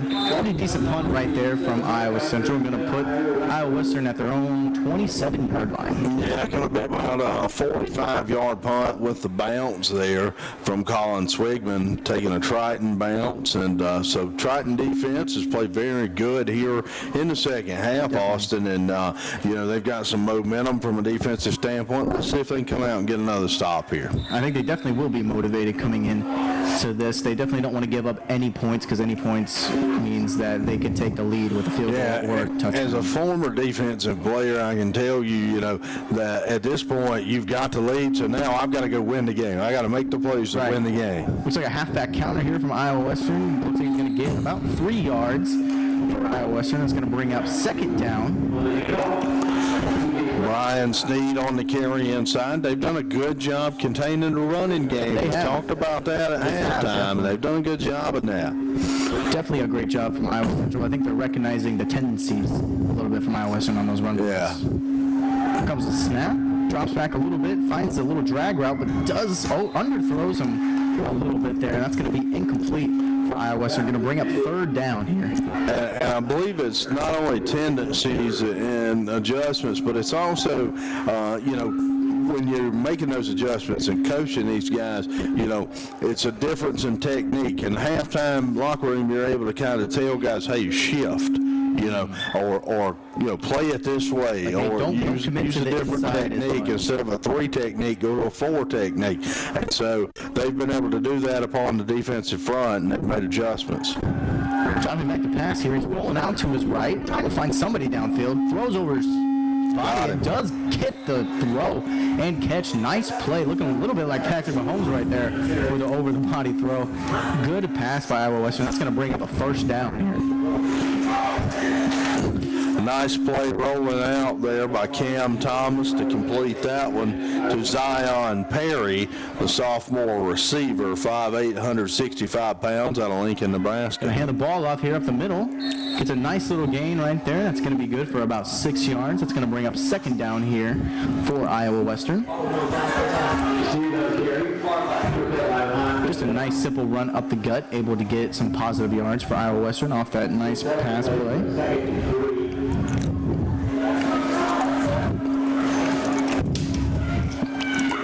Shotgun formation here for Iowa Western. 2 wideouts. Looks like a little bit of a blitz coming in here.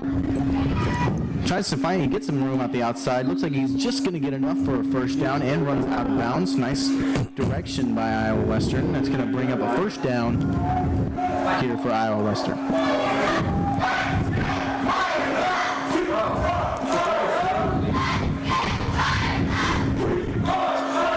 Iowa Western driving here. We'll see what Cam Thomas can do. They've got Sneed back in the backfield. Oh, and he tries to go to a little bit of an outside pass, and it's underthrown. It's going to be incomplete by Iowa Western, and it's going to bring up a second down here on this drive. Intended for Zion Perry there, and they've got Brian Sneed getting most of the reps at running back here. We saw a lot of Zaquandre White in the first half, and he was successful, had well over 100 yards in the first half, and they haven't went back to him. You got to kind of wonder as to why. Maybe he's banged up a little bit, who knows, but kind of surprising to me that they haven't went back to Zaquandre White in the backfield. Yeah, I agree. Second down here Dropping back to pass. Nice little drag route. He's going to get a few yards. He might have the first down. Looks like he was a little bit short on the play. Definitely passing a little bit more. Yeah, they're throwing it a little bit more because now Iowa Central's kind of keyed on the run to take that away. So now you take what the defense is giving you. Right. Zion Perry has been kind of the favorite target on this drive, at least. He has another catch there. Lined up a little bit in like goal line formation. Going to hand it off up the middle. It's going to be good for about 2 or 3 yards. It's going to be second down here for Iowa Western. They picked up the first down on that short run there by Snead up the middle. First down and 10 here for Iowa Western. Shotgun formation, two wideouts to the left, one to the right. A little bit of outside pass. Finds some room up the sideline, gets hit out of bounds. That's going to be a nice little gain by Iowa Western. Zion Perry there. You can definitely see the intensity starting to pick up a little bit towards this, a little bit in the third quarter and a lot in this fourth quarter as well. Little heat, little chippiness between the two teams. You see how the hits are being a little bit more aggressive as well, and physicality is high. Well, the Triton defense is going to have to dig in here and make an adjustment here, and somebody's going to have to cover Zion Perry. Dropping back, tries to go up the middle and looked like if he would have caught that one, he could have gotten to the end zone, but it's going to be incomplete here by Iowa Western. That's going to bring up third down and about 2 yards to go. That one intended for number 9, Lewis Dorsey, a 6'6", 225-pound tight end out of Jacksonville, Florida, a sophomore. Sounded like they're going to run, and they do, and they're going to go right up the middle, trying to bully their way to a first down. He gets a couple yards on the play, and it looks like they are going to get the first down. It's going to be first down and 10 for Iowa Western. They basically just told Iowa Central, like, hey, we're going to run it up the middle and try to stop it. Dare you to stop it. Well, they sent everybody up on that line, and they were just like, just throw the bodies at them, and let's get that first down, and they did. First down here inside the red zone.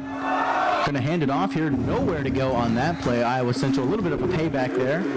Yeah, that play. That's a good job defensively there by the Tritons. Front three, the three-man front up there blew that one up. Good job defensively getting penetration up front. Looks like 56 for the Tritons on the play up front to make that play. That was Jacob Cato. Second down and 13 here for Iowa Western. Drops back to pass. Tries to throw up the middle. He did. Looks like he was open, but just underthrew him right there. That's going to be incomplete. That's going to bring up third down and 13 here for Iowa Western. He definitely was wide open right there in the middle, but just underthrew him a little bit. And I've seen that a lot. Iowa Western just underthrowing people a little bit in this game. Yeah, a little bit. Thomas is he's a good athlete, but pretty good arm, not real polished in terms of passer. Seen a little bit of lack of execution in that play here. Tries to throw it, finds somebody, a little bit of bobblewood and able to get broken up, but that was going to be out of bounds even if they held on to that anyways, and that's going to bring up a fourth down and 13. Let's see if Iowa Western is just going to kick the field goal or are they going to go for it? Yeah, they're going to send the kick unit on, and that's smart. I think that's a wise decision as well, because now getting the field goal, if you do convert it, lead from a field goal, and even if you don't, you're still in the position that you were right now. Get a stop and get a touchdown. Going to be a 36. Kick is going to be up, and I believe that was good. It's going to be a nice field goal right there. That's going to make it 21-20, and Iowa Western has a pretty successful drive right there. Got stopped in the red zone, but able to get 3 points out of it. It's going to be 21-20. With about 10 minutes and 52 seconds left to go here in this game. We will be right back here on the Triton Nation Network.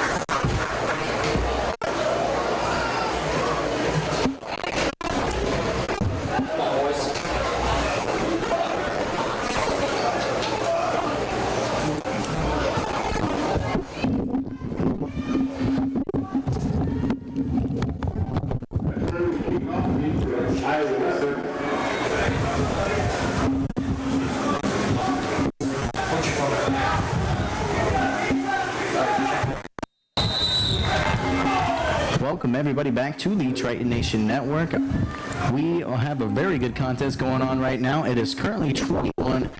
Iowa Central does have the lead, and they're getting the ball right here off of this Iowa Western kickoff. Iowa Western just got a field goal off the very successful drive. We'll see how Iowa Central responds. Let's see if the Tritons went offensively after giving up that field goal here. The kickoff return, finding some room to the outside. Tries to cut it up the middle a little bit. Still going. Looks like he's going to get stopped at the 25, and there is a flag on the field as well. Might be a block in the back or a holding call on the return. Christian Ford, the freshman receiver and return specialist, had that one. Not a lot of running room for him. No. We'll see what the flag here is. Head ref about to make the announcement.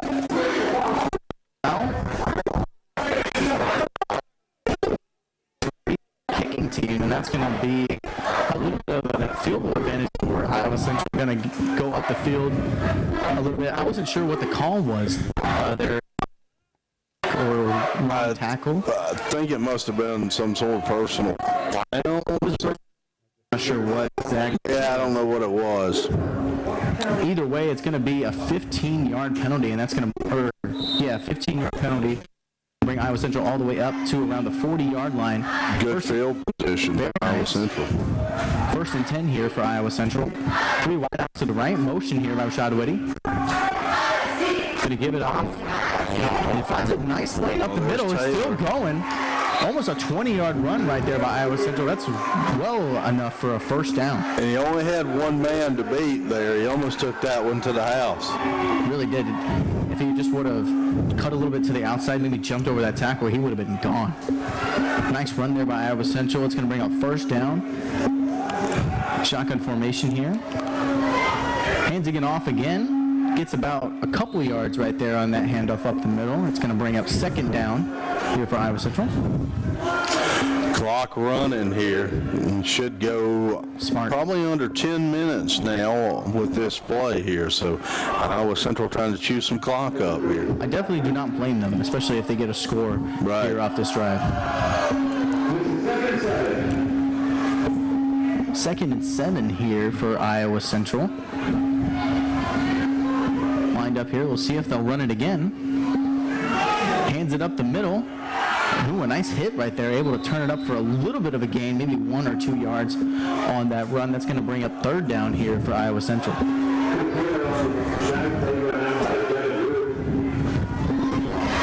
Some subs here for Iowa Central. It's going to bring up 3rd and 6 with about 9 minutes and 30 seconds to go here in this fourth quarter.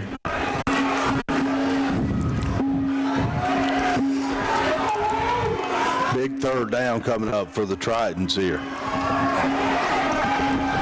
Definitely, even if they don't get the first down, maybe to get into at least a little bit of field goal range here to maybe not get nothing off of this drive. Shotgun here. Rolling out to his right, looking for a pass, trying to find somebody. Going to take off, and he's going to get stopped in the backfield. Big hit there. A lot of fans, and I think people were complaining that he may have drove him out of bounds, may have been like a bit of a late hit. No, I mean, he hit him in the field, though. Yeah. He may have drove him out. Definitely agree. Well, you know, fans are a little bit of upset. Always are, but a defensive play by 35, Fitzroy Gardner. He's a redshirt freshman, 6'3", 215-pound defensive lineman out of Texas.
Shotgun formation here, a little bit of motion on the left side, dropping back to pass, a little bit to the outside. He might be there.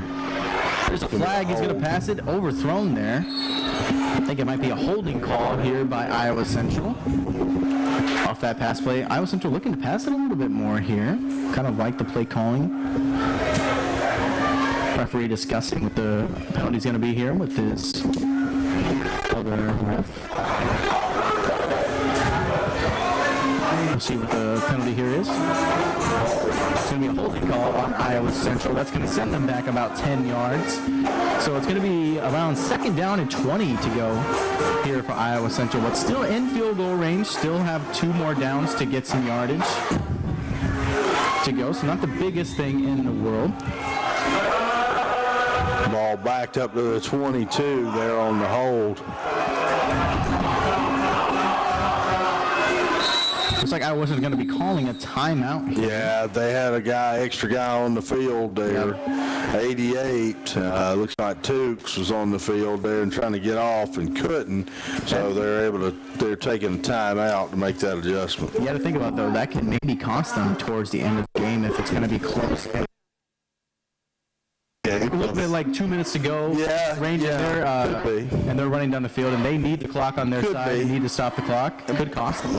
Yeah, it could back to bottom, but I also think it's a pretty decent time to take it just because, not only because of that, but because, you've got this drive that you've strung together here. Now you're at the 22-yard line.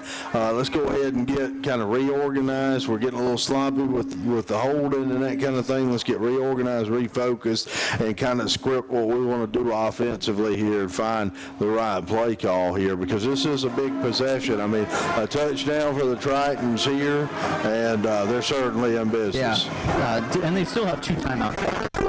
So it wasn't like they had 1 timeout left to go. So still got some stuff to work with here.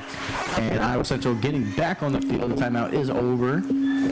And about 20 yards to go to get a first down. And they really have about 20 yards to go to get into the end zone. Yeah, they could get a first down without, they still could get one. Yeah, so definitely. Shotgun formation here.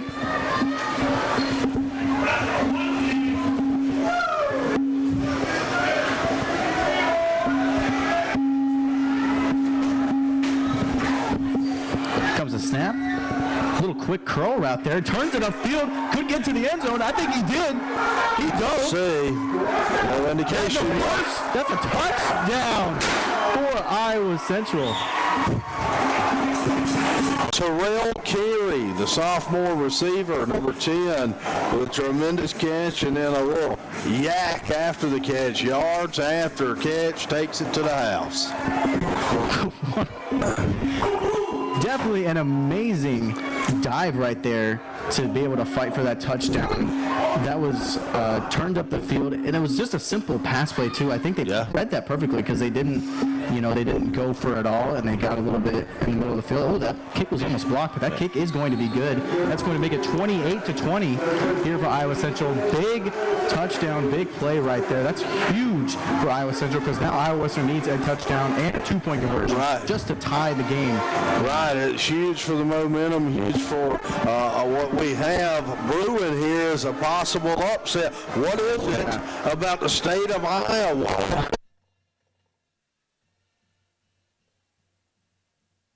A lot of Iowa teams are known for upsets. Iowa State football, we've been known for some upsets. Remember we had Oklahoma State. Oklahoma that year, Oklahoma State. They were number 2. When I took out Kansas in the NCAA basketball tournament when they were number 1. Ali Farouk Manesh, yes, I remember that. Great, love that game. I'm an Iowa State fan, so you know I was excited for Kansas to go. Oh, yeah. Big rivalry right there. Well, does that bode well or bode badly for the Iowa Hawkeyes tonight against Miami, Ohio? That's a great point. Miami, Ohio, they're not really, they're one of those more like down the narrow. Yeah, just a MAC. Just a MAC team, but because here's what the Big Ten does, and some folks may not like me saying this, but I'm saying anyway. The Big Ten would rather play the MAC than have their teams go out and play 1AA teams.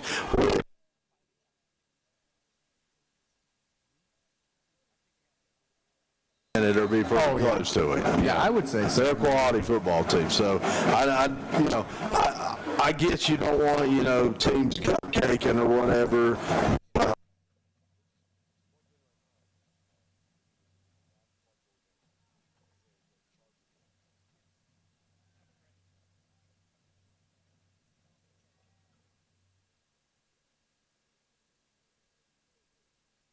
Here comes Iowa Western on the return, trying to find a little bit of room on the outside. Not going to get very much yardage on that. About to the 21-yard line. Going to set up shop here for Iowa Western. Let's see how they respond to that big drive. Here's a big drive, big possession for both teams, but the Triton defense, it's on their shoulders now. It's on their back. They've got the lead. Well. So they've played well all day. Go out and make plays. It's your game to win if you're a defensive player, and that's what you want as a defensive player. This is what you signed up for. Right. Let's get it done. Iowa Western here in shotgun formation. Might be a blitz here from Iowa Central. No, they're going to drop back. A little bit of screen pass here. There's a flag on the play. I think it's going to be a hold against number 4 on that outside screen there. Maneuvered way around there. He was dodging left and right, but looks like this is going to be backed up a little bit. And it is going to be a holding call on Iowa Western. That's going to back them up a few yards here. Corey Reed Jr. called for holding, number 4, the sophomore receiver, 6'2", 200-pounder out of Atlanta, Georgia. Definitely not how you want to start your drive if you're Iowa Western, to start off with a hold after a nice little gain. Yeah, true. We'll see how Iowa Western recovers from that penalty here. It's going to be first down and 20 from about the 11-yard line here for Iowa Western. Shotgun formation here, 2 wides to the right, 1 to the left. Looks like they're going to hand the ball off. He's trying to cut it to the outside. He's trying to use his speed, but it doesn't look like he's going to get anywhere. Good job of the Triton D there. Able to swarm to the ball. They played their lanes, and then they swarmed to the ball when they needed to. And that was Zaquandre White on the carry, who's back in there. Yep. One of the few times today that they were able to, get him for no gain. Yeah, he is definitely, when he gets the ball, he definitely, more times than not, has a positive gain. So good stuff right there. They're going to be second down and 20 here for Iowa Western. 21, actually. They changed it. Shotgun formation here. Looks like he's going to drop back to pass. Going to go a little bit deep here. Yep. No chance for that. Oh, and they're going to call a pass interference on that play. It looked to me like it wasn't going to be catchable on that play. They might have called obstruction on that. It kind of put his body in front of him. That's what it was, yeah. It's hard to say if it was catchable or not because he was bumped off the route where he didn't have the opportunity to make a play. That's definitely a penalty that could have been avoided. Even in front of the receiver. That's going to go against Stanley Cross, number 16, the freshman defensive back of the Tritons. Don't play for the Triton D, but and the pass interference call is a little bit different here in JUCO. It doesn't go where the spot of the foul was. I think it's just 10 yards or so. If it was the spot of the foul, obviously it would have been towards a 40-yard line. So they're just going to move up a little bit. So not a total loss here for Iowa Central. Iowa Western with 4 wideouts here. Going to pass again towards the outside. Going to get stopped right away, though. Great tackle wrapping up the legs right there. Not going to get anywhere. And there's Stanley Cross making up for it there on the tackle. Good play from him. Solid open field tackle. It's going to bring up second down here for Iowa Western. Going to be second and 6. We're going to try to rotate the front 3, the 3-man front, in and out here to try to keep them fresh to be able to get after the quarterback. Going under 6 minutes to go. Iowa Western lined up here. Let's see if they pass again. They've been liking to pass, and they do. A little bit, just a quick pass to the outside. Has a little bit of room. Nice gain right there. Not sure if that's going to be enough for the first down. Looks like it's going to be enough for the first down. Just enough there. Going to keep the drive moving here. First down and 10 on, I believe, the 40-yard line. Deshaun Stoudemire on the first down catch.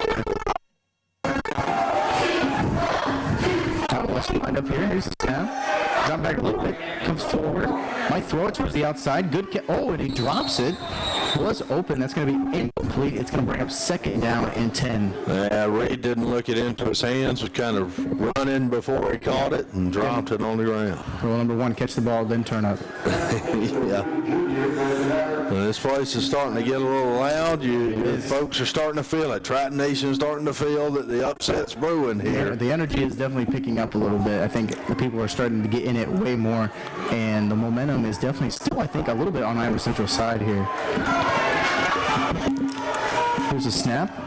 Another little pass. Looks like it was deflected a little bit, but still got the catch. But no, that's going to be a loss of yards actually by Iowa Central. Good read right there. And there's Stanley Cross. If I'm a defensive coach, I'm not real happy about that.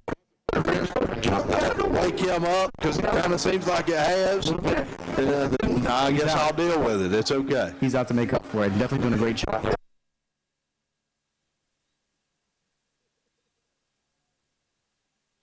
Western, we'll see what the play call is. I expect a run, or a pass, excuse me, actually.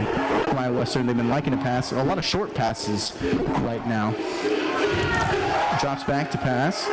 Passes towards the sideline. A nice little play. He does get the got catch. it. And his feet are in bounds. I think that's going to be enough for a first down. That was a very nice route there by Iowa Western. Yeah, good play call. A little bit of a kind of a cross route. Yeah. He went back to the outside. Deshaun Stoudemire with a big catch for the Iowa Western Reavers there. Stoudemire's a 6'1", 160-pound freshman out of Stone Mountain, Georgia. Definitely a great play there by Iowa Western. They do have the first down here. They're going to run it up the middle.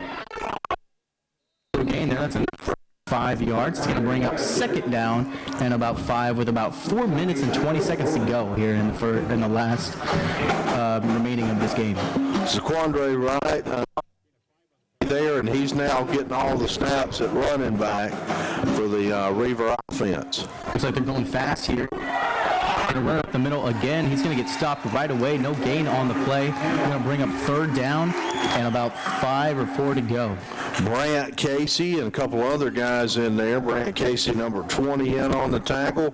Number 91 as well. 91 being Luke Scholl in there on the play as well. I definitely think Iowa Western is going fast here because they do want to score quick, because if they don't score, they're not going to have a lot of time to get the ball back. Sure. For it. So I definitely think they want to go fast. And there's another timeout call by Iowa Western. Going to stop the clock here. So only one timeout remaining. If they don't score, they could be in some deep trouble. Could be. Of course, you know, it's the horse and the cart here at this point, because take the timeout because you feel like this is maybe the ball game. Yeah, this might on be this your last chance position. right here. On this possession, it's very possible. Maybe their game plan is maybe we need to just maybe run out the clock until like the 1 minute mark and then score and tie the ball game up and not risk scoring and then giving that score back. Could be really. I mean, yeah, you want to manage clock, but the big thing is just score. Yeah, honestly, you know what I mean? That's just what score. I would think too, you know, you'd love for those other factors to kind of. Now, your goal right now is to score the football. Yeah, it doesn't matter when, where, just score the football. Have to if you score. have an opportunity, score the football. Right.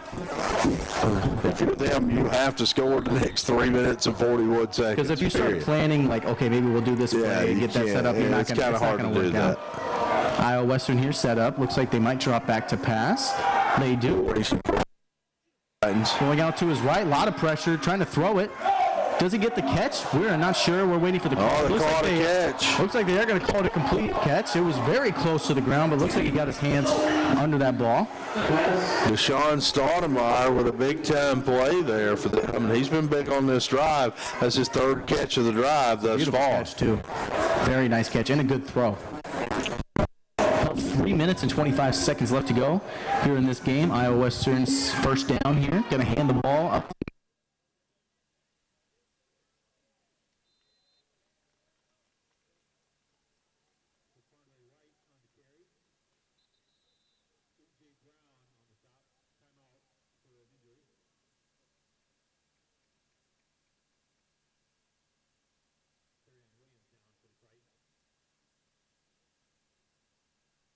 his leg. Could be a lower leg injury deal there.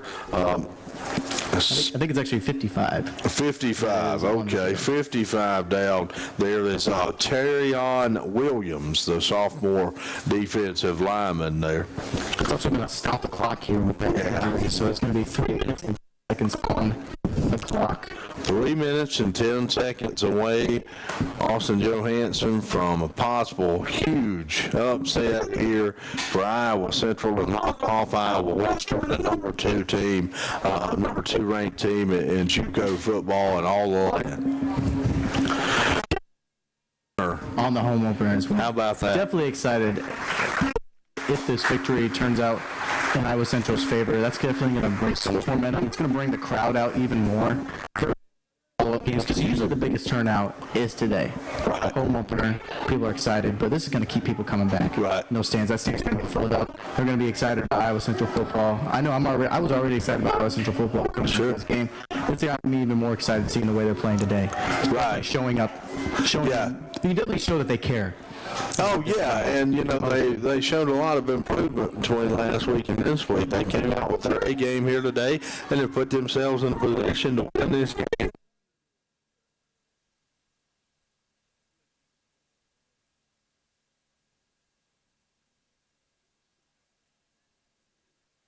Think about it, you've got to be proud of the effort that they've given and take that as a positive, because they have played well here today. For sure, they have played very well today. Iowa Western has definitely played good as well, and they are trying to tie the game back up here. Shotgun pass.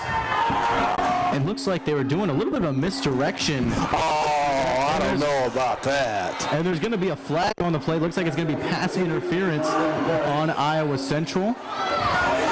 It's going to go against 13. I'm not sure about that. Yeah, it looks like they were both going up for the ball. I'm not sure about the penalty. It's going to be an automatic first down that they designed right there. They had a guy in the flat for Iowa Western. He was waving his hands, calling for the ball. He knew he wasn't going to get the ball. He was giving a little bit of misdirection right there. The play where you run like the fake screen and then the guy slips the block and he slips. It's kind of the same concept there. So nicely designed play, but got away with the bad pass. With the pass interference is against Jerron Barber, the sophomore defensive back for the Tritons. So we'll see how Iowa Western can adjust from this pass interference call. Near the red zone, completed. It just has one man to beat. He's going to be a touchdown for Iowa Western right off.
Give you the RPA, the run pass, or RPO, excuse me, run pass option, and they were looking for that running room and good coverage down here. Jerron Barber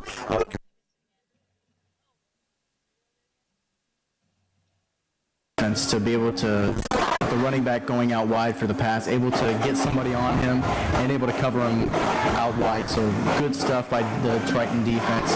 Putting a stop to this, they still have the lead 28-26, 2 minutes and 54 seconds left to go into this game. This is crunch time right here. Iowa Central's got to, I was expecting them to run the ball at first. I would say timeout maybe.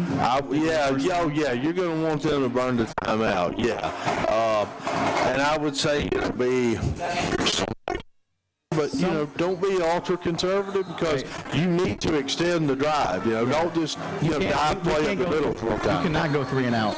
Right. Because you're going to give them the ball and If the chance run to. up the middle is not working, the run game's not working, try to switch it to something else. If, your offense has been playing that's pretty low lately, so have some confidence in the offense and get something going. So we'll see how Iowa Central responds to keep the lead here with 2 minutes and 54 seconds here to go. Iowa Western getting ready to kick this ball off. Oh, they're going to try to onside it here. It might be an onside kick here for Iowa Western. That didn't even really come to my mind. I kind of forgot about it. I thought they would probably try to kick it deep and just play defense. That's what I thought as well, but looks like they're going to go for the onside kick here. We'll see who is going to recover here. They're definitely ready. Tenarius Aiken back. Here we go. A nice little kick. Got the catch. Textbook recovery on that onside kick. I was the ball at around the yard line. Great catch and fall down by Iowa Central on that receiving. Yeah, they did a good job. Their hands there. Textbook right there. For Iowa Central. Catch the ball and fall down. So it's going to be still 20.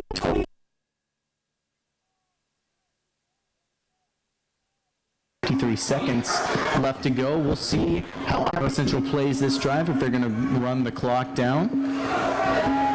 Here comes the snap. Here comes the handoff.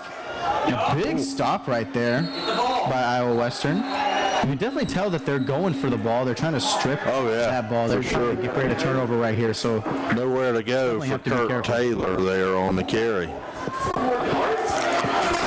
Looks like they backed them up a little bit there. There's going to be a loss of yards. It's going to be 2nd and 12 here for the Tritons. 97, Perryon Winfrey on the stop for Iowa Western there. He's a 6'5", 290-pound defensive lineman, a sophomore out of Maywood, Illinois. 10 seconds to go left on the play clock. Motion here. Here comes a snap. They're going to hand the ball off. Trying to find some room up the middle. Doesn't get very far, maybe a yard or so on the game. That's going to bring up 3rd down. No timeout called yet by Iowa Western. We go under 150 here. Play clock's at a little under 30, so we barring a timeout here. We won't run another play until about the 120 mark. You can definitely feel the pressure coming on Iowa Central right now. And Iowa Western. Yeah, a lot of it's intense. You can feel it. And 28-26, less than 90 seconds left in the game. Clock running. Everybody's on edge right now. Home opener, upset on the line against the number 2 team in the country. They're just going to hand the ball off, but there's going to be a little bit. Looks like it's going to be a timeout called by the Iowa Central Tritons. Iowa Central's going to No, not a bad decision at all. Running the clock all the way down and then calling a timeout. Like, hey, let's figure out what play we're going to run. Yeah, you got some timeout, so 3rd and 13, go ahead and find the play you want. Now, if you're Iowa Central, do you run the ball? Or Iowa Western, or just run the clock down as much as possible? No, I go ahead and throw the ball. Think so? Yeah, because they're going to call their timeout if you run it, and they stop anyway. So what if Iowa Western's on the side of thinking, if we don't call the timeout, they run down the clock to maybe around 40 seconds, they get the ball, they get a big play, able to call a timeout for a field goal. It's around 40 seconds, they still have enough. My thing is, though, if I throw it and I can get the first down, I win the ball game. And it's not much of a big drop off with the time, so maybe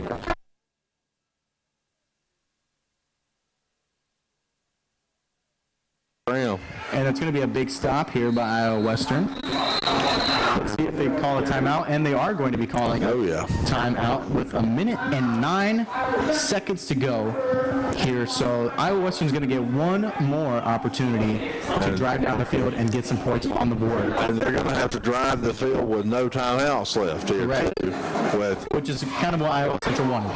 Yes, and we'll less than 1:10 because by the time they receive the punt, we're going to probably be around a minute or so, maybe a little over. But so, you know, they're going to have to drive the field, no timeouts. With about a minute, they've reset the clock to 1:12. Okay, that's when the timeout was called. Minute 12. As opposed to 1:09. So this is a big. This punt return even can be big for Iowa Western, depending on how Iowa Central kicks it. I expect this. They're going to try to kick it out of bounds. Don't want to risk any big punt return from Iowa Western, so we'll see how the punt turns out, and we'll see how Iowa Western develops this drive after they get the ball for one more opportunity to get the lead here with 12 seconds left to go here in this game. Swigman will punt it away, back deep. Zaquandre wide, and he's very dangerous back there. We'll see if they kick it out of bounds here. It might be a block. Oh, he shanked it, though. Shanked it a little bit, but it is going to be out of bounds. Oh, we got a flag on the field. He could be roughing. I don't know. I didn't really see anything. My eyes were on the ball. I was looking at the ball, too. What do we have? I think it's going to be. It's roughing. They're celebrating. It looks like this is going to be on Iowa Western. It is going to be on Iowa Western. And it's going to be a first down. That's going to be the game. The ball game. That's the game. What a huge turnover. Take a knee and enjoy the upset of the number 2 team in the country in the home opener right here at the stadium. What a weird way to end this game off a foul on the punt. It is, but hey, you'll take it. Take it. My thought process is, why would you try to risk a punt block?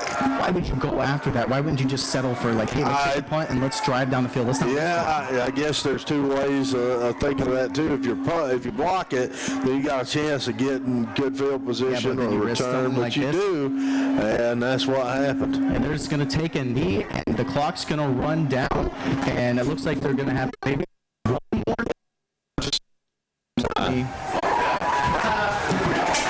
one more knee going to be taken, and Iowa Central is going to come away with a victory. Look at everybody so excited about this. The crowd's on their feet here. Big win for Iowa Central. The coaches who were beside us in the other part of the press box come out, and I know that feeling. I know that feeling being a former coach. I know that feeling. I'm happy for those guys. I know what that feels like. One more knee, and there it is, and that's going to be the ball game. The clock will just run down, and Iowa Central takes the win. 28-26 for Iowa Central, knocks off number 2 Iowa Western. This is a huge win for Iowa Central.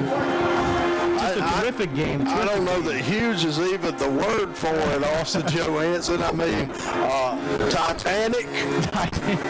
I don't know.